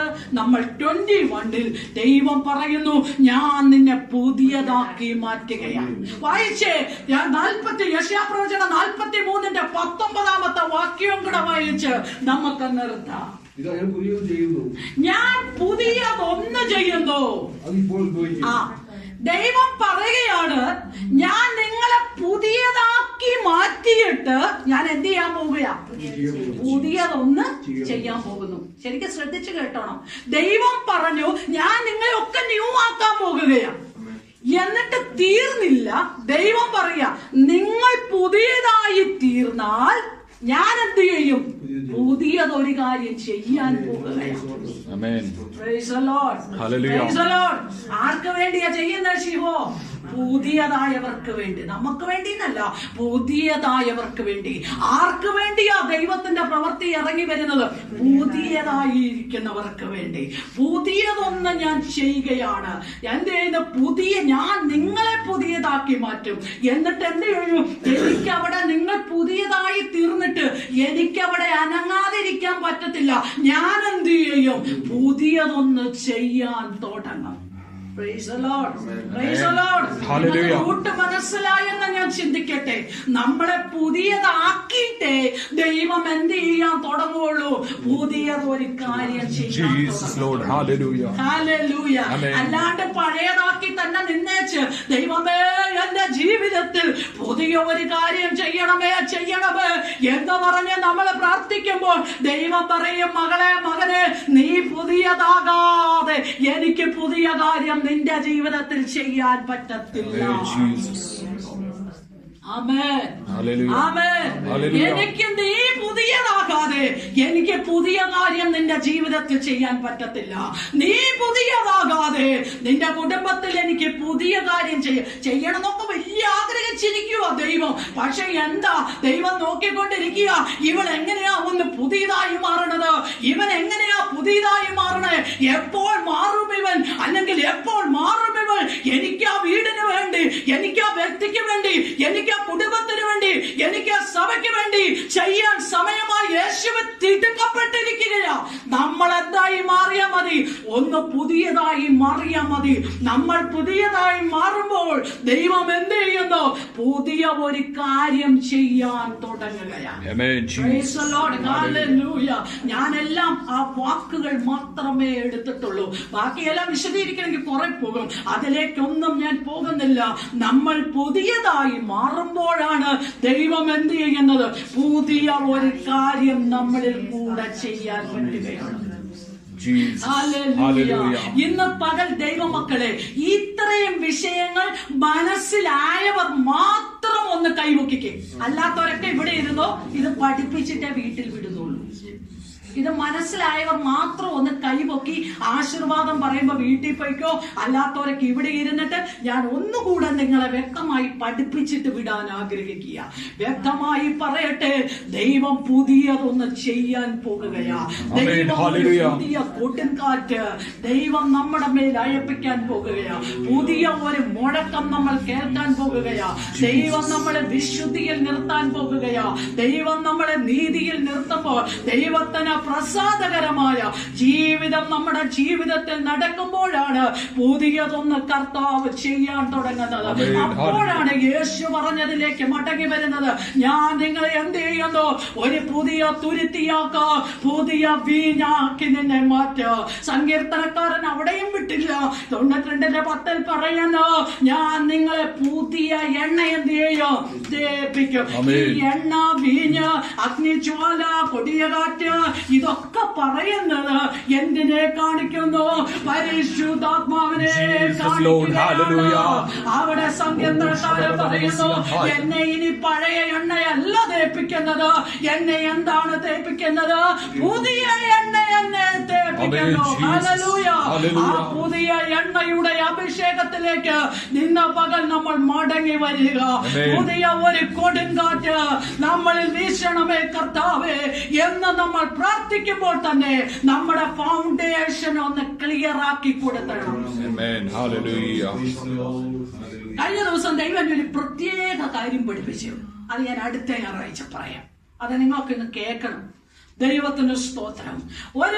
നമ്മുടെ ഫൗണ്ടേഷൻ ക്ലിയർ ആകുമ്പോഴാണ് ദൈവത്തിൽ നിന്ന് എന്ത് ചെയ്യുന്നത്? നമുക്ക് പ്രാപിച്ചെടുക്കാൻ കഴിയുന്നത്. ഇന്ന് വന്ന ആൾക്കാർ അടുത്ത ആഴ്ച ഇല്ലാത്തത് കൊണ്ട് ഞാൻ നിങ്ങളുടെ ജീവിതത്തിൽ വന്ന് കേൾക്കാൻ വേണ്ടി പറയാം. ദൈവം ഒരു കാര്യം പൗലോസിനോട് പറഞ്ഞു, പൗലോസേ, നീ ആത്മാവിൽ അങ്ങ് എഴുതിക്കോണം. എന്താണെന്ന് അറിയാമോ എഴുതിക്കേണ്ടത്? സ്വർഗത്തിലെ സകല ആത്മീയാനുഗ്രഹങ്ങളാലും ഞാൻ നിങ്ങളെ എന്ത് ചെയ്തു? നിറച്ചിരിക്കുന്നു. സ്വർഗത്തിലെയാ കേട്ടോ. എവിടത്തെയാ? സ്വർഗത്തിലെയാ. സ്വർഗത്തിലെ ആത്മീയാനുഗ്രഹങ്ങൾ എന്തായി തരണം? നിങ്ങളെ നിറച്ചിരിക്കുന്നു.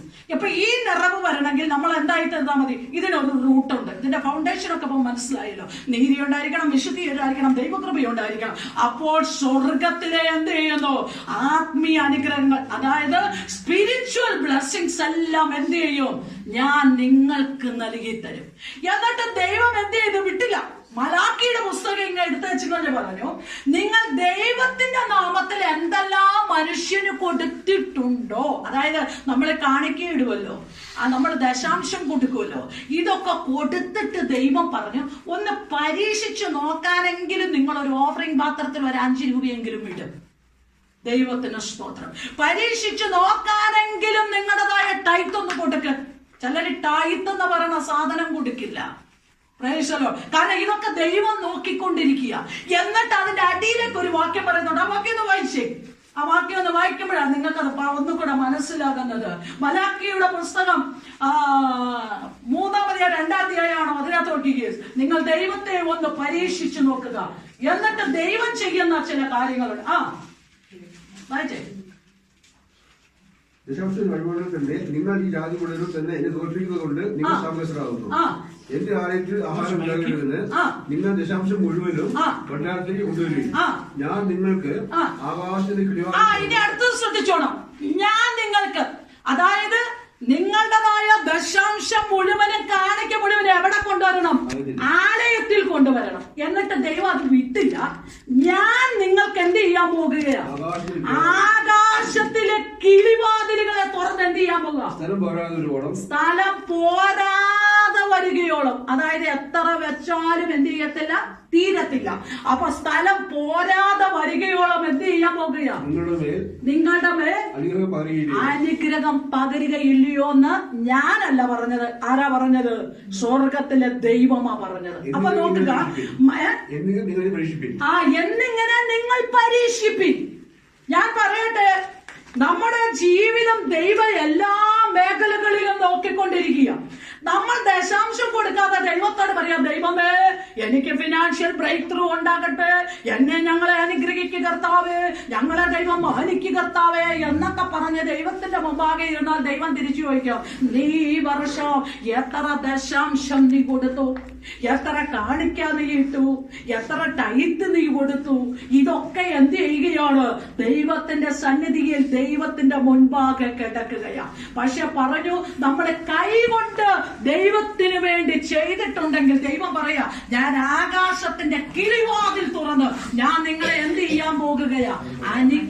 സ്ഥലം പോരാതെ വരികയാണോ ഞാൻ നിങ്ങളെ അനുഗ്രഹിക്കാൻ പോവുക. നമ്മൾ നീതിയിലും വിശുദ്ധിയിലും നിന്നിട്ടുണ്ടെങ്കിൽ പൗലോസ് പറയുന്നു, സ്വർഗത്തിലെ സകല സ്പിരിച്വൽ ബ്ലെസ്സിങ്സും ദൈവം നമുക്ക് നൽകി തരും. സ്പിരിച്വൽ ബ്ലെസ്സിങ്സ് നൽകി തരണമെങ്കിൽ നമ്മൾ നീതിയിലും വിശുദ്ധിയിലും നമ്മൾ നിൽക്കണം. ഫിനാൻഷ്യൽ മെറ്റീരിയൽ ബ്ലെസ്സിങ്സ് നമുക്ക് തരണമെങ്കിൽ നമ്മൾ എന്ത് ചെയ്യണം? ദൈവത്തിൻ്റെതായ ദൈവനാമത്തിൽ ദൈവ വേലയ്ക്ക് വേണ്ടി കൊടുത്തുകൊണ്ടിരിക്കണം. അപ്പോഴാ പറഞ്ഞ, ആകാശത്തിൽ നിന്ന് കിളിവാതിലുകളെ തുറന്ന് സ്ഥലം പോരാതെ വരികയോളം എന്ത് ചെയ്യോ ഞാൻ നിങ്ങളെ അനുഗ്രഹിക്കുമെന്ന് പറയുന്നത്. ഞാൻ ഒരു കാര്യം വ്യക്തമായി പറയട്ടെ, ദൈവത്തിന്റെ മുൻപാകെ എന്ത് ചെയ്താലും ദൈവം അത് അപ്പോൾ എന്ത് ചെയ്യുമെന്നറിയാമോ? എടുത്ത് രേഖപ്പെടുത്തി വെച്ചേക്കും ദൈവത്തിന്റെ മുമ്പില്. നമുക്കൊന്ന് ദൈവസന്നിധിയിൽ വിശ്വസ്തയോടെ നിന്ന് കർത്താവിന്റെ മുഖത്തേക്ക് നോക്കണമെങ്കിലുണ്ടല്ലോ, നമ്മളുടെ മുമ്പിൽ അതിന്റെ ദൈവ വ്യവസ്ഥയിലായിരിക്കണം നമ്മൾ നിൽക്കേണ്ടത്. ദൈവസന്നിധിയിൽ വിശ്വസ്തയോടുകൂടെ ആയിരിക്കണം നമ്മൾ നിൽക്കേണ്ടത്. എല്ലാവർക്കും എഴുന്നേറ്റ് നിൽക്കാം. ഇന്ന് പകൽ എന്നെ കേൾക്കുന്ന ദൈവത്തിന്റെ മക്കളെ, ഇന്ന് പകൽ ദൈവത്തിന്റെ ആത്മാവ് പറഞ്ഞു, ഞാനിതാ നിങ്ങളെ പുതിയതാക്കി മാറ്റുകയാ. പുതിയതാക്കി മാറ്റുന്നത് എന്തിനാണെന്നറിയാമോ? ദൈവത്തിന് പുതിയ ഒരു കാര്യം നമ്മുടെ കൂടെ ജീവിതത്തിൽ ചെയ്യണം, നമ്മുടെ സഭയിൽ ചെയ്യണം, നമ്മുടെ കുടുംബത്തിൽ ചെയ്യണം. എന്തിനാണ് ചെയ്യുന്നതെന്നറിയാമോ? നമ്മളെ ആ നീതിയിലും വിശുദ്ധിയിലും നിർത്തി നമ്മളെ ഒരു പുതിയ തുരുത്തിയാക്കി, ഒരു പുതിയ ദൈവത്തിന്റെ മന്ദിരമാക്കി, പുതിയ ഒരു വീഞ്ഞാക്കി, പുതിയ ഒരു കാറ്റടിക്കുന്നത് പോലെ കാറ്റാക്കി, ഒരു പുതിയ മുഴക്കം നമ്മുടെ ജീവിതത്തിൽ കേൾപ്പിച്ച് ദൈവം നമ്മുടെ ജീവിതത്തിൽ ഒരു പുതുമ തന്ന് നമ്മളെ നിർത്തുവാൻ ദൈവത്തിന് പദ്ധതിയുണ്ട്. അതുകൊണ്ടാണ് ദൈവം പറയുന്നത്, ഈ 2021 നിങ്ങൾ ഒരു ക്രൗൺ ഓഫ് ബ്യൂട്ടി ആകണമെങ്കിൽ ഏതാണ് അതിന്റെ റൂട്ട്? ഈ റൂട്ടിൽ കൂടെ പോകുന്ന ദൈവ പൈതലെ, നിങ്ങൾക്ക് ഒരു ക്രൗൺ ഓഫ് ബ്യൂട്ടി കാണാം. നിങ്ങളുടെ തലയിൽ ആ ക്രൗൺ വീണിരിക്കും, നിങ്ങളുടെ തലയിൽ ആ ക്രൗൺ വീണിരിക്കും. ദൈവത്തിന്റെ മുൻപാകെ നിങ്ങൾ എന്ത് ചെയ്തുവോ അത് ദൈവം നോക്കിക്കൊണ്ടിരിക്കുകയാണ്. ദൈവസന്നിധിയിൽ വിശ്വസ്തയോടെ നിൽക്ക്, ദൈവസന്നിധിയിൽ വിശുദ്ധിയോടെ നിൽക്ക് ദൈവ മക്കളെ. അപ്പോഴാണ് ദൈവം പുതിയ കാര്യങ്ങൾ നമുക്ക് വേണ്ടി ചെയ്യുന്നത്. ദൈവം നമ്മളെയാണ് പുതിയതാക്കി മാറ്റുന്നത്, എന്നിട്ടാണ് ദൈവം പുതിയ കാര്യം ചെയ്യത്തുള്ളൂ. ഇന്ന് പകലെ നമ്മൾ ഒരു ന്യൂ വൈനായി, ന്യൂ ബോട്ടിലാക്കി, സകലവും പുതിയതാക്കി മാറ്റി, പുതിയ ആത്മാവിനെ തന്ന്, പുതിയ ഒരു ഹൃദയത്തെ തന്ന്, പുതിയ ശക്തി തന്ന്, പുതിയ ബലം തന്ന്, പുതിയ അഭിഷേകം തന്ന്, പുതിയ അധികാരം തന്ന്, പുതിയ നിയോഗം തന്ന്, പുതിയ കൃപ തന്ന് ഓരോ ദിവസവും നമ്മളെ നടത്തുവാൻ ദൈവം ആഗ്രഹിക്കുകയാണ്. ഇന്ന് പകൽ ഈ വചനം നിങ്ങൾ ഏറ്റെടുത്തു. വീട്ടിൽ പോയാലും ഈ വചനം മറന്നു കളയരുത്. ഇന്ന് മുതൽ ഈ വചനം വെച്ച് നിങ്ങൾ പ്രാർത്ഥിച്ചുകൊണ്ടിരിക്കുക. നിങ്ങൾ നടക്കുന്നിടത്തും പോകുന്നിടത്തും ഈ വചനം നിങ്ങൾ ചിന്തിച്ചുകൊണ്ടിരിക്കുക. അപ്പോൾ ദൈവം നിങ്ങളെ അനുഗ്രഹിക്കാൻ തുടങ്ങുക. അപ്പോൾ നിങ്ങൾക്ക് വേണ്ടി ദൈവം ഇറങ്ങി വരും. അപ്പോഴാണ് നിങ്ങളുടെ ജീവിതത്തിൽ ഒരു ക്രൗൺ ഓഫ് ബ്യൂട്ടി ആക്കി ദൈവം മാറ്റിത്തരുന്നത്. ഇന്ന് പകൽ ദൈവത്തിന്റെ ആത്മാവിൽ ഈ ദൈവസഭയോട് ദൂത് പറയട്ടെ, നമ്മുടെ ജീവിതത്തിൽ ഒരു പുതുമയുടെ അനുഭവം ദൈവം നമുക്ക് തരുമ്പോൾ നമ്മൾ പുതിയതായി മാറാൻ ദൈവം പറയുകയാണ്. നാം പുതിയതായി മാറുമ്പോഴാണ് ദൈവം പുതിയ ഒരു കാര്യം നമ്മൾ ചെയ്യുന്നത്. ഈ 2021 നമുക്കത് കാണണം. ദൈവമേ, എന്റെ ജീവിതത്തിൽ പുതിയൊരു കാര്യം ചെയ്യുവാൻ എന്നെ നീ പുതിയതാക്കി മാറ്റണമേ. എന്റെ കുടുംബത്തിൽ പുതിയൊരു കാര്യം അങ്ങ് ചെയ്യാൻ എന്നെ പുതിയതാക്കി മാറ്റണമേ. എന്റെ കുടുംബത്തെ പുതിയതാക്കി മാറ്റണമേ. എന്റെ സഭയെ പുതിയതാക്കി മാറ്റണമേ എന്നുള്ള പ്രാർത്ഥനയോടെ വരും ദിവസങ്ങളിൽ നമുക്ക് മുന്നോട്ട് പോകാം. ഈ വചനങ്ങളാൽ ദൈവം നമ്മെ അനുഗ്രഹിക്കുമാറാകട്ടെ.